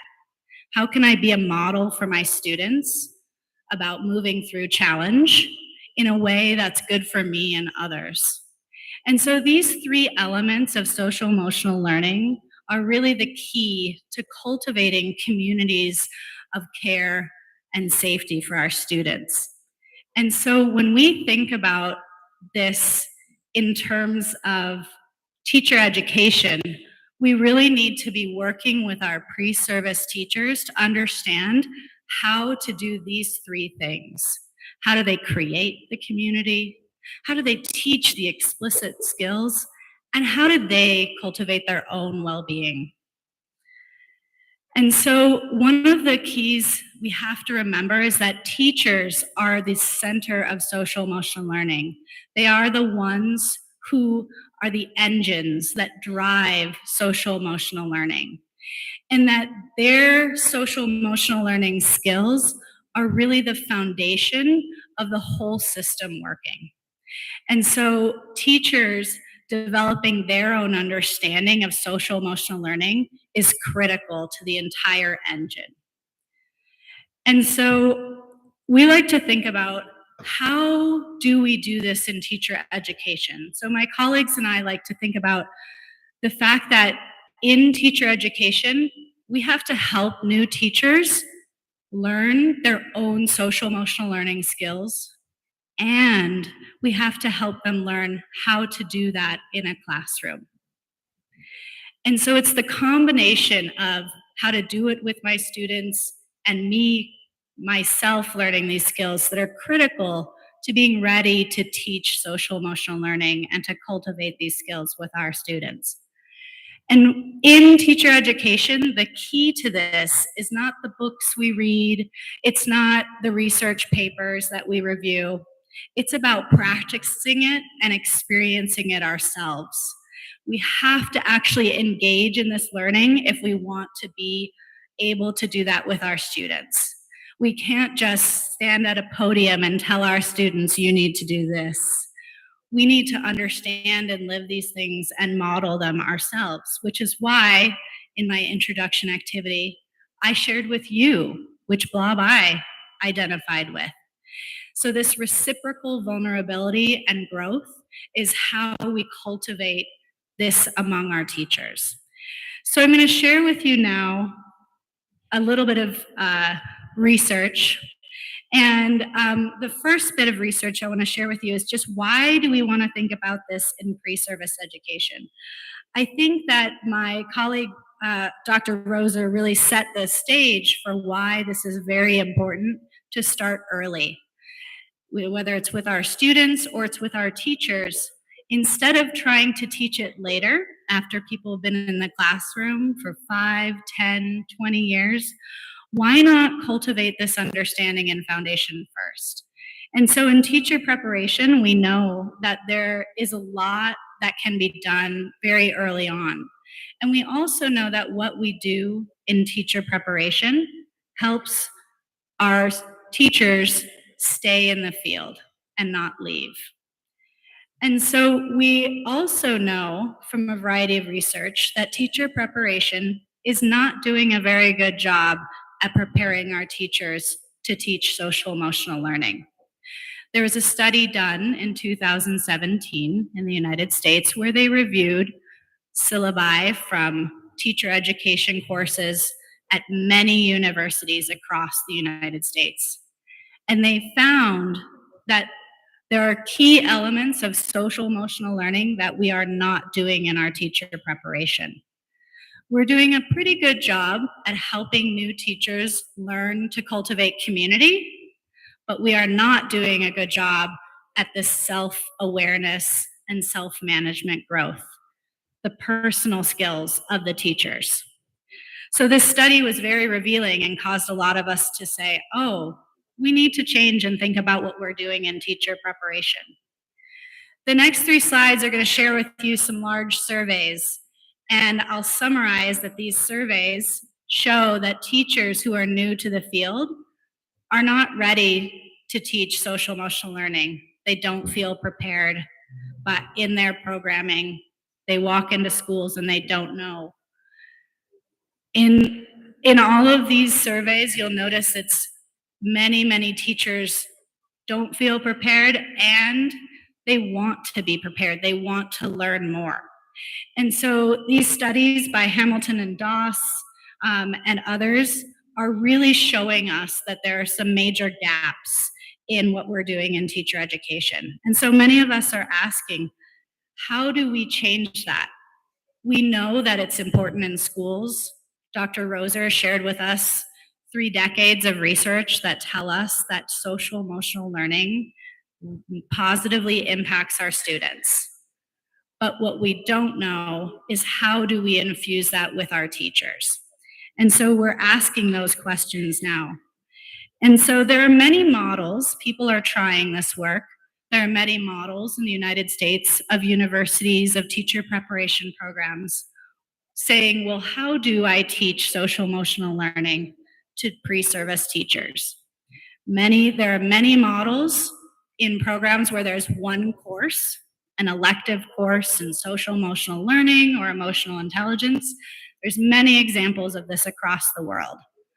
There are some schools in the United States and Australia and Europe that offer specializations or minors or an area of focus in social emotional learning.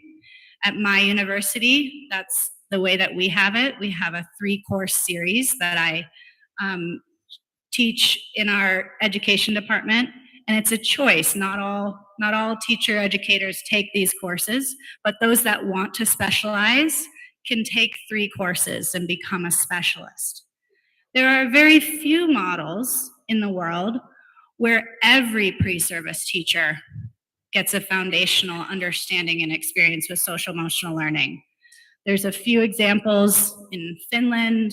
There's one example in British Columbia in Canada, where their entire program is focused on infusing social emotional learning throughout the programming. I will tell you that most of those programs are for graduate students. They're not for pre-service teachers. So what many of you are familiar with that's happening in Monclova is very unique.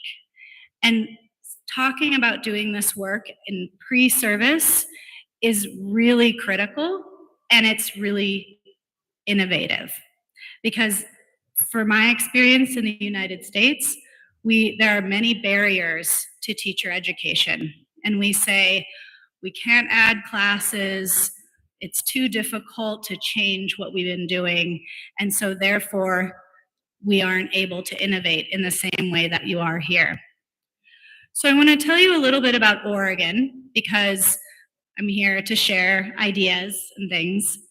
And so the state of Oregon is above California, below Washington, West Coast, and Portland, Oregon is the major metropolitan area. And I'm sharing with you some advances we've made in Oregon to continue to help you think about what are ways that we can do this work together. And so in Oregon, we've made some good advances in terms of social emotional learning from a state point of view. So a few years ago, there was some legislation that was passed in our government and our state that mandated social emotional learning standards for schools and for teacher preparation programs. Now, we were very late compared to other places having standards for elementary schools and secondary schools. Many other states have had those for a long time. We were one of the first to implement the teacher preparation program standards. And so these two were created at the same time. And so the standards are different, but they are intertwined with one another. So the hope in Oregon is that now with standards in teacher preparation and in our schools, that we will have a longer line of understanding all of the different elements. And so this work, we're really very early in the implementation of these standards. And if you're curious about legislation and standards, I included QR codes if you want to see those, or I'm happy to provide them later, but they're very long, 40-page documents created by our government. And in this, I want to focus on the teacher preparation standards because they're the newest and most innovative. But the key to these standards are that they mandate that every teacher education program uses social emotional learning throughout their program, so that when our teachers walk out of their preparation programs, that they have skills in the 5 different competencies in social emotional learning. Now, I say this with great optimism that this will change how our teacher preparation programs run. I can't tell you that that change has happened yet, but I do feel optimistic with these standards that we will be able to create change in teacher preparation, but we're having a hard time. Because when faculty in schools of education look at these, they say, how do I teach social emotional learning? What is social emotional learning?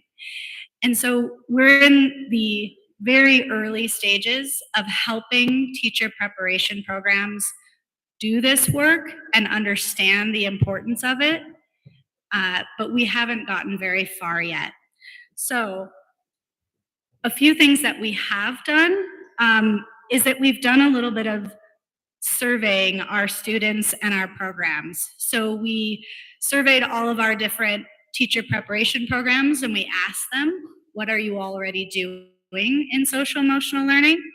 And they shared with us the things that they were doing, and it mirrored what we saw at the national level, was that they aren't doing very well in cultivating the personal skills of new teachers, but they are focused mostly on the learning environment and creating connection.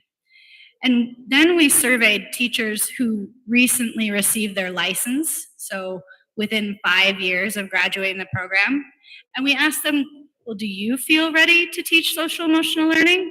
Did you learn about this in your teacher preparation program? And this survey of over 1,000 new teachers came very clear that they did not feel prepared. Again, mirroring the national research that said our teachers in Oregon were being presented with standards in social emotional learning and did not feel prepared to utilize those standards and meet them in the classroom. So these 2 surveys really told us that we have a lot of work to do. We might have really nice standards with great language, but our teacher preparation programs are not ready yet. So we're doing a few things right now in Oregon to help our teacher preparation programs do this work. We are trying to gather the teacher preparation programs. We have only 16 in our state, and so we meet on a monthly basis. And last year we read a book together about social emotional learning in teacher education by Dr. Nancy Markowitz. We created a collaborative called the Oregon Collaborative for SEL and Educator Preparation, and we meet on a monthly basis. We share resources. We have information from our accreditation team, and we talk together about this journey infusing social emotional learning into teacher preparation. We also have a year-long institute that we're doing with 32 faculty who are taking a deep dive into a model on social emotional learning and teacher preparation. So I share with you this information about Oregon to really highlight that the work here in Coahuila is very innovative. And that as you do this work, that we're all learning together how to change teacher preparation so that social emotional learning is not an add-on. It's not something we do later. It's something we do now and at the beginning. And so I look forward to learning from all of you, and as you journey into doing more of this here and working together to learn and to study, how do we do this work? What are the best ways for us to infuse social emotional learning in teacher preparation early on? And I just want to leave you with this image, and just, I always think about this with teacher preparation, that like we are the drop, and the ripple effect of the work that we do in teacher education can be profound. And the work that you're doing here in Coahuila and in your Normales are the drop that's going to create the ripple effect throughout your education system, throughout your community. And I look forward to continuing to collaborate with your communities and do this work together. And so before I close today, I want to draw us back again to the fact that we are a community of learners, and the people with whom we learn are just as important as what we learn. And I want you to turn to your neighbor and share with them something from this talk, from the slides I shared with you, from the research, something that you either appreciated, you are delighted by, or something that moved you. So before I close, take a moment and turn to your neighbor and share with them something. Go ahead. Turn to your neighbor.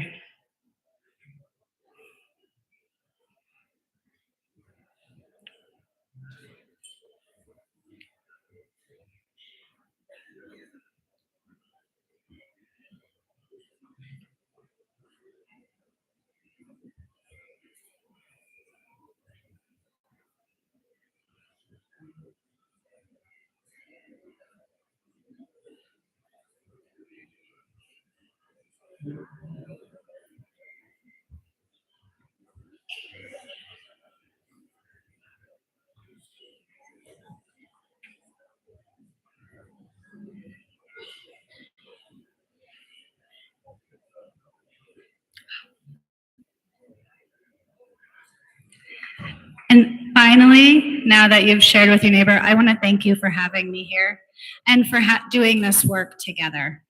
Thank you very much.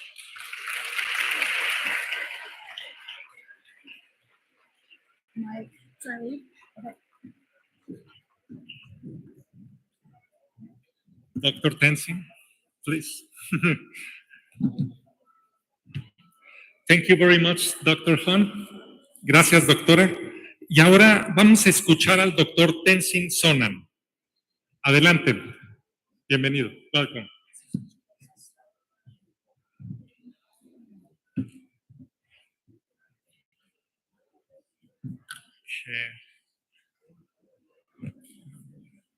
Buenos días. Let me make sure it's working.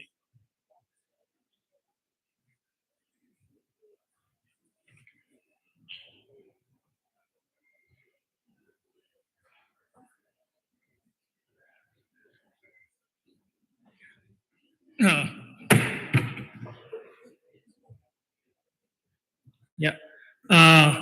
So I just learned this morning, this is a meeting that you have, interinstitutional meeting for education research. So I think this is a perfect moment to present what we have done so far, even though we are still continuing to do our work, and this work is still to be continued. And the goal of our project is cultivating compassionate educators. So this is a very long-term project, but still within this last 2 years, we have made some progress. I would like to share all the programs that Rob and Deirdre shared. So some of the research that we have done here within Mexico. So it's that research is not something that's done somewhere else and something that is not accessible, right?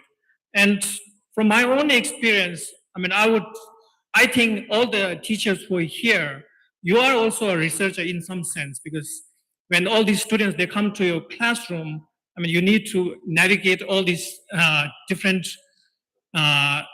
needs of the students and then respond in a way it's effective, right? So I think you're always working as a researcher also. So I think with this project, right now we're running some of our own research, and eventually we would like to have researchers from Mexico who can also engage in this, doing this research together.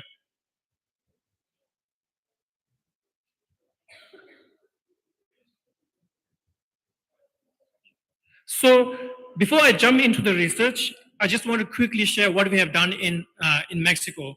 So I really appreciate Dr. Rubin to taking this risk of being the first guinea pig to test this curriculum. So what we developed was we developed 3 courses. So the first course was the course that just focused on the teachers themselves. So this is a 1 semester course. So that's focusing on the teachers' own well-being. That's a 16-week course. And then this has 7 modules. So it takes you through the steps of first developing your own self-awareness and moving on to self-compassion, attention training, emotional regulation. So it goes in these steps. So we have 7 modules that are taught over the duration of 16 weeks. And this program, this first course, is informed by the CBCD and C-Learning, both the curriculum. So CBCD is the adult version of compassion training program that we have at our center. And then the second course, it delves directly into the SEL. So what is social emotional learning? What is the science behind social emotional learning? And then a lot of things that Deirdre just mentioned, how we can teach this SEL in the classrooms. So in this case, we use C-Learning as the framework. So C-Learning framework and the curriculum is introduced in this in this semester. And then the last semester, the implementation, we hope the teachers can actually go into the classroom and then teach these lessons themselves and then actually observe by doing it together with the students. And then so by taking these 3 courses, so we have first, you do it yourself before you do it with others. And then in the second step, you know what's the science behind it. What is this SEL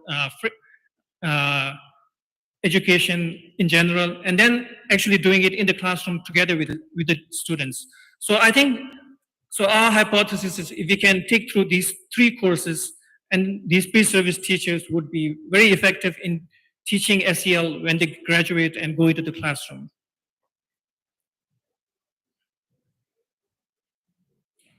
So we designed, so these are the research projects. So we have a program, and now we need to tell the administrators, the policymakers that the program is working, right? So we have to start a research project, but we cannot do everything at the same time, right? So we started with a small scale. So we started with Monclova, where we have about 90 pre-service teachers. And then these teachers, we don't have a control group. So the program is still under development.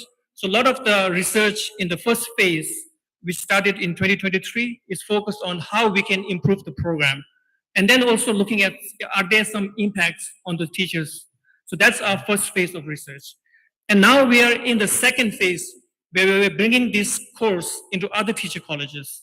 And now we have 2 colleges which we are using as an intervention, which is where they will teach these courses. And then we have 4 sites where we're using them as a control group, so that when we see changes, we can make comparison between these different groups.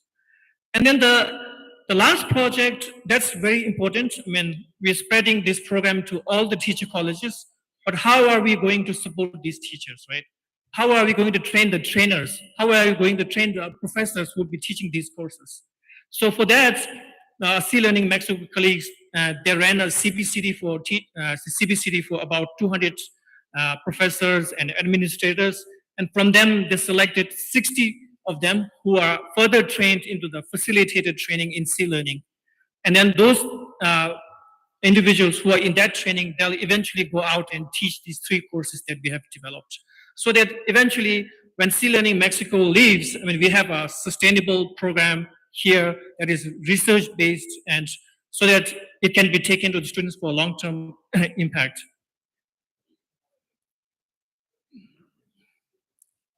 Okay, so I won't take a lot of time. So this is the study design. So we are in an education research conference today here, right?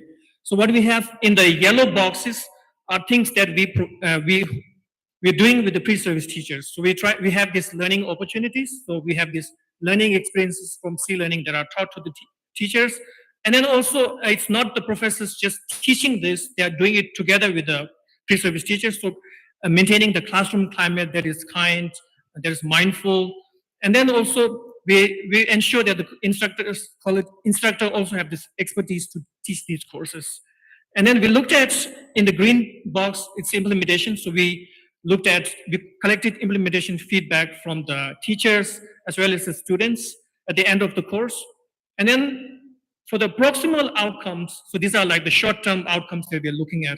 So we're looking at the implementation feedbacks that we are getting back from the students. And then some of the proximal outcomes we're looking at are some of the attentional social emotional skills. So like mindfulness, is there any change in mindfulness? Is there any change in their self-awareness? So all those things, we looked at some of those measurements. And also we looked at, how often, because this program at the end of the day is changing your own mindset, right? So if you change your mindset, it's a very slow process. So you need to engage in these practices. So are they engaging in these practices or not? And then we really didn't have the time to look at, how much knowledge they have about SEL. So that's something we look forward to do in the next one. And then some of the digital outcomes in the long term, we're hoping they are well-being outcomes. So like mental and physical well-being. So flourishing is the one measurement that we looked at. And then the physical well-being, we looked at how well the pre-service teachers are sleeping over the course of 2 years.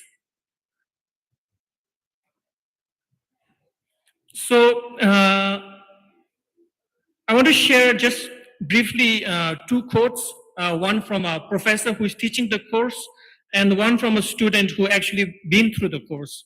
So if I can briefly summarize what the professor was saying is, before she teaches this to the students, she realized that she needs to practice this herself.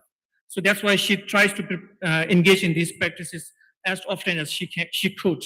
So that's something we're trying to do in our training of the trainer programs also, so that the teachers are also learning these skills themselves before they actually teach the others. And in the student code, you can read through, during this course, I generated emotional self-awareness. So I'm becoming more emotionally self-aware, and this had positive impact on me.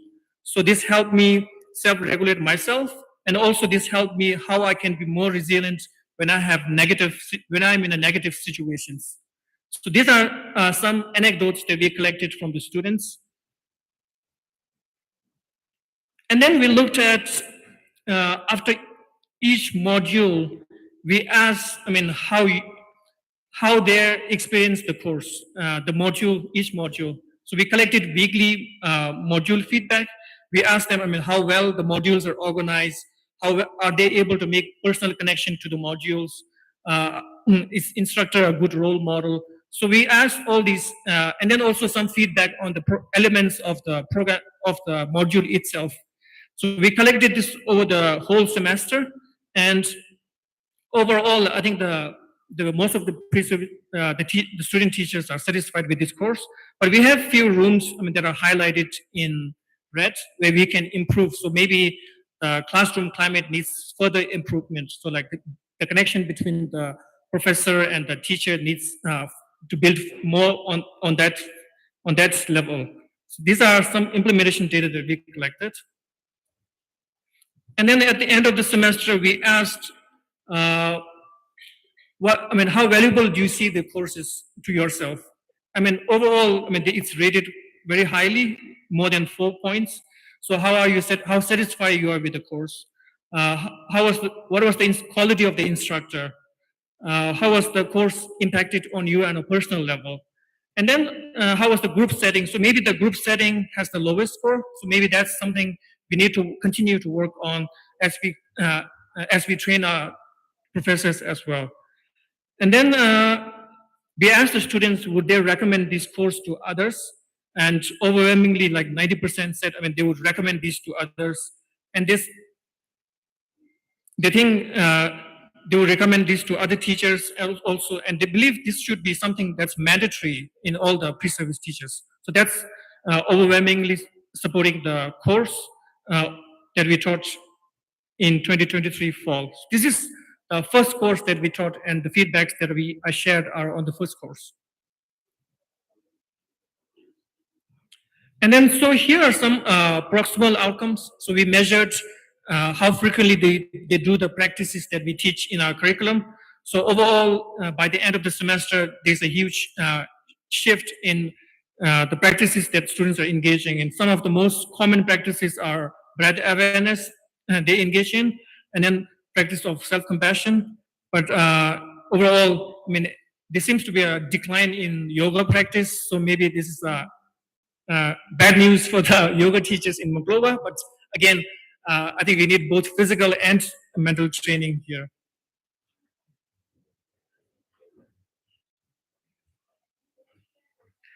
So the first table is so we looked at these pre-service teachers. So they went through, we did a before the course one, we did a pre-test.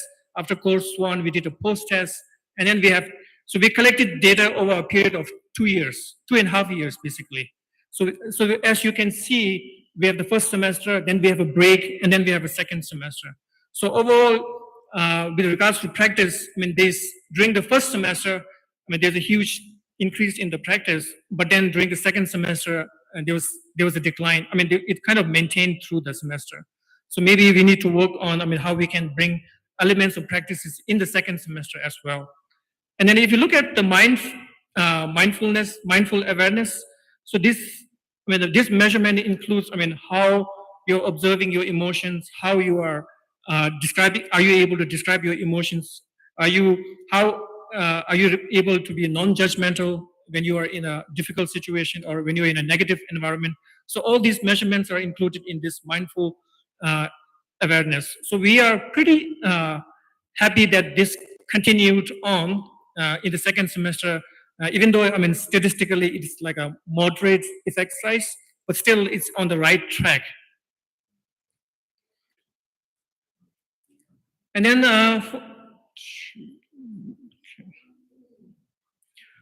for the digital outcome, we looked at compassion.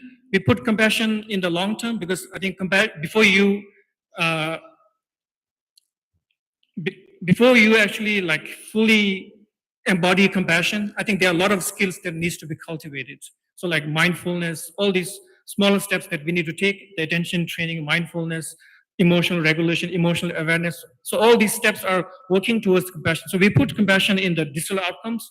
And we did see a slight change. So there's this moving in the right direction. So from T1 to T2, there's a slight shift. But again, the effect size is small here. And then we looked at the sleep, the number of hours pre-service teachers are sleeping. And there was decline in the first semester. So maybe it's related to when we collected the data. It was collected towards the end of the semester when they are doing the exams. So maybe they are not sleeping well. But overall, they continue to sleep very well in the second semester. So all these data that we have kind of proves that some of our programs are working and they're all in the right direction. But again, this is a non-controlled feasibility study. So we are hoping in this second phase, when we have a control group, and we'll know whether this program actually has impact. The impact that we see are actually due to the program itself. So that's what we hope to do. And yeah, so I want to thank Ruben for starting this, taking the risk with Monclova, and then all the teacher colleges who are now engaging in this second phase of the study, and our team in the study team in Mexico, and then our team, Rob and Deirdre, who we meet every week to design with this study. And I hope maybe eventually we would like to do more qualitative work as well. So maybe if there are individuals who are interested in doing research, we can join we can reach out to us with C-Learning Mexico team, and we can find a way to work through this together. Okay, thank you. That's all.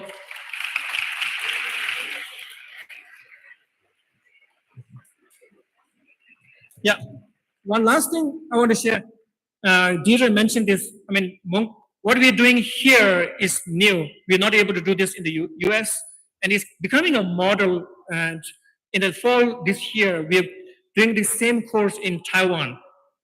C-learning courses that we're doing here is being taught in Taiwan. So they're going to try out with their pre-service teachers. And eventually we're hoping to do this in India and other areas around the globe where we have C-learning program. So what we are doing in Kohila is like this seed that may eventually be a really great model for all the other pre-service teacher education around the globe. So thank you, everyone. Thank you for your time. Yeah.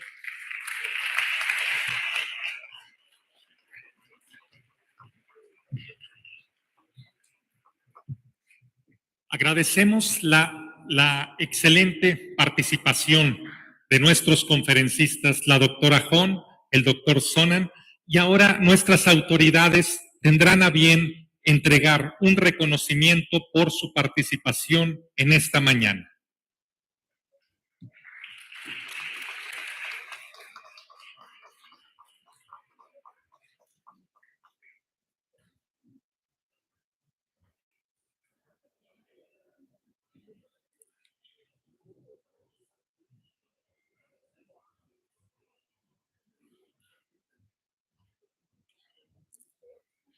Un aplauso a nuestros conferencistas. Muchas gracias.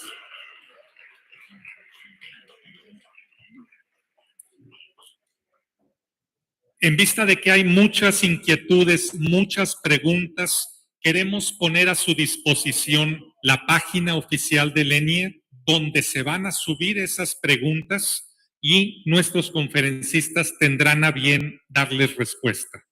Muchas gracias por esa consideración. Bien, se comunica a los presentes que tendremos 15 minutos de receso y se les hace una muy cordial invitación para que acudan a la presentación de carteles que han sido diseñados por estudiantes de nuestras escuelas normales, así que aprovechemos esta gran oportunidad, ¿sí? Los carteles podrán estar a su disposición de 11:30. Un momentito, si me hacen un favor, por favor, ¿sí? Nada más para dar el aviso completo. Los podrán apreciar en un horario de 11:30 a 1:30 y asimismo hacemos de su conocimiento que pueden pasar a las estaciones del Coffee Break ubicados en esta misma planta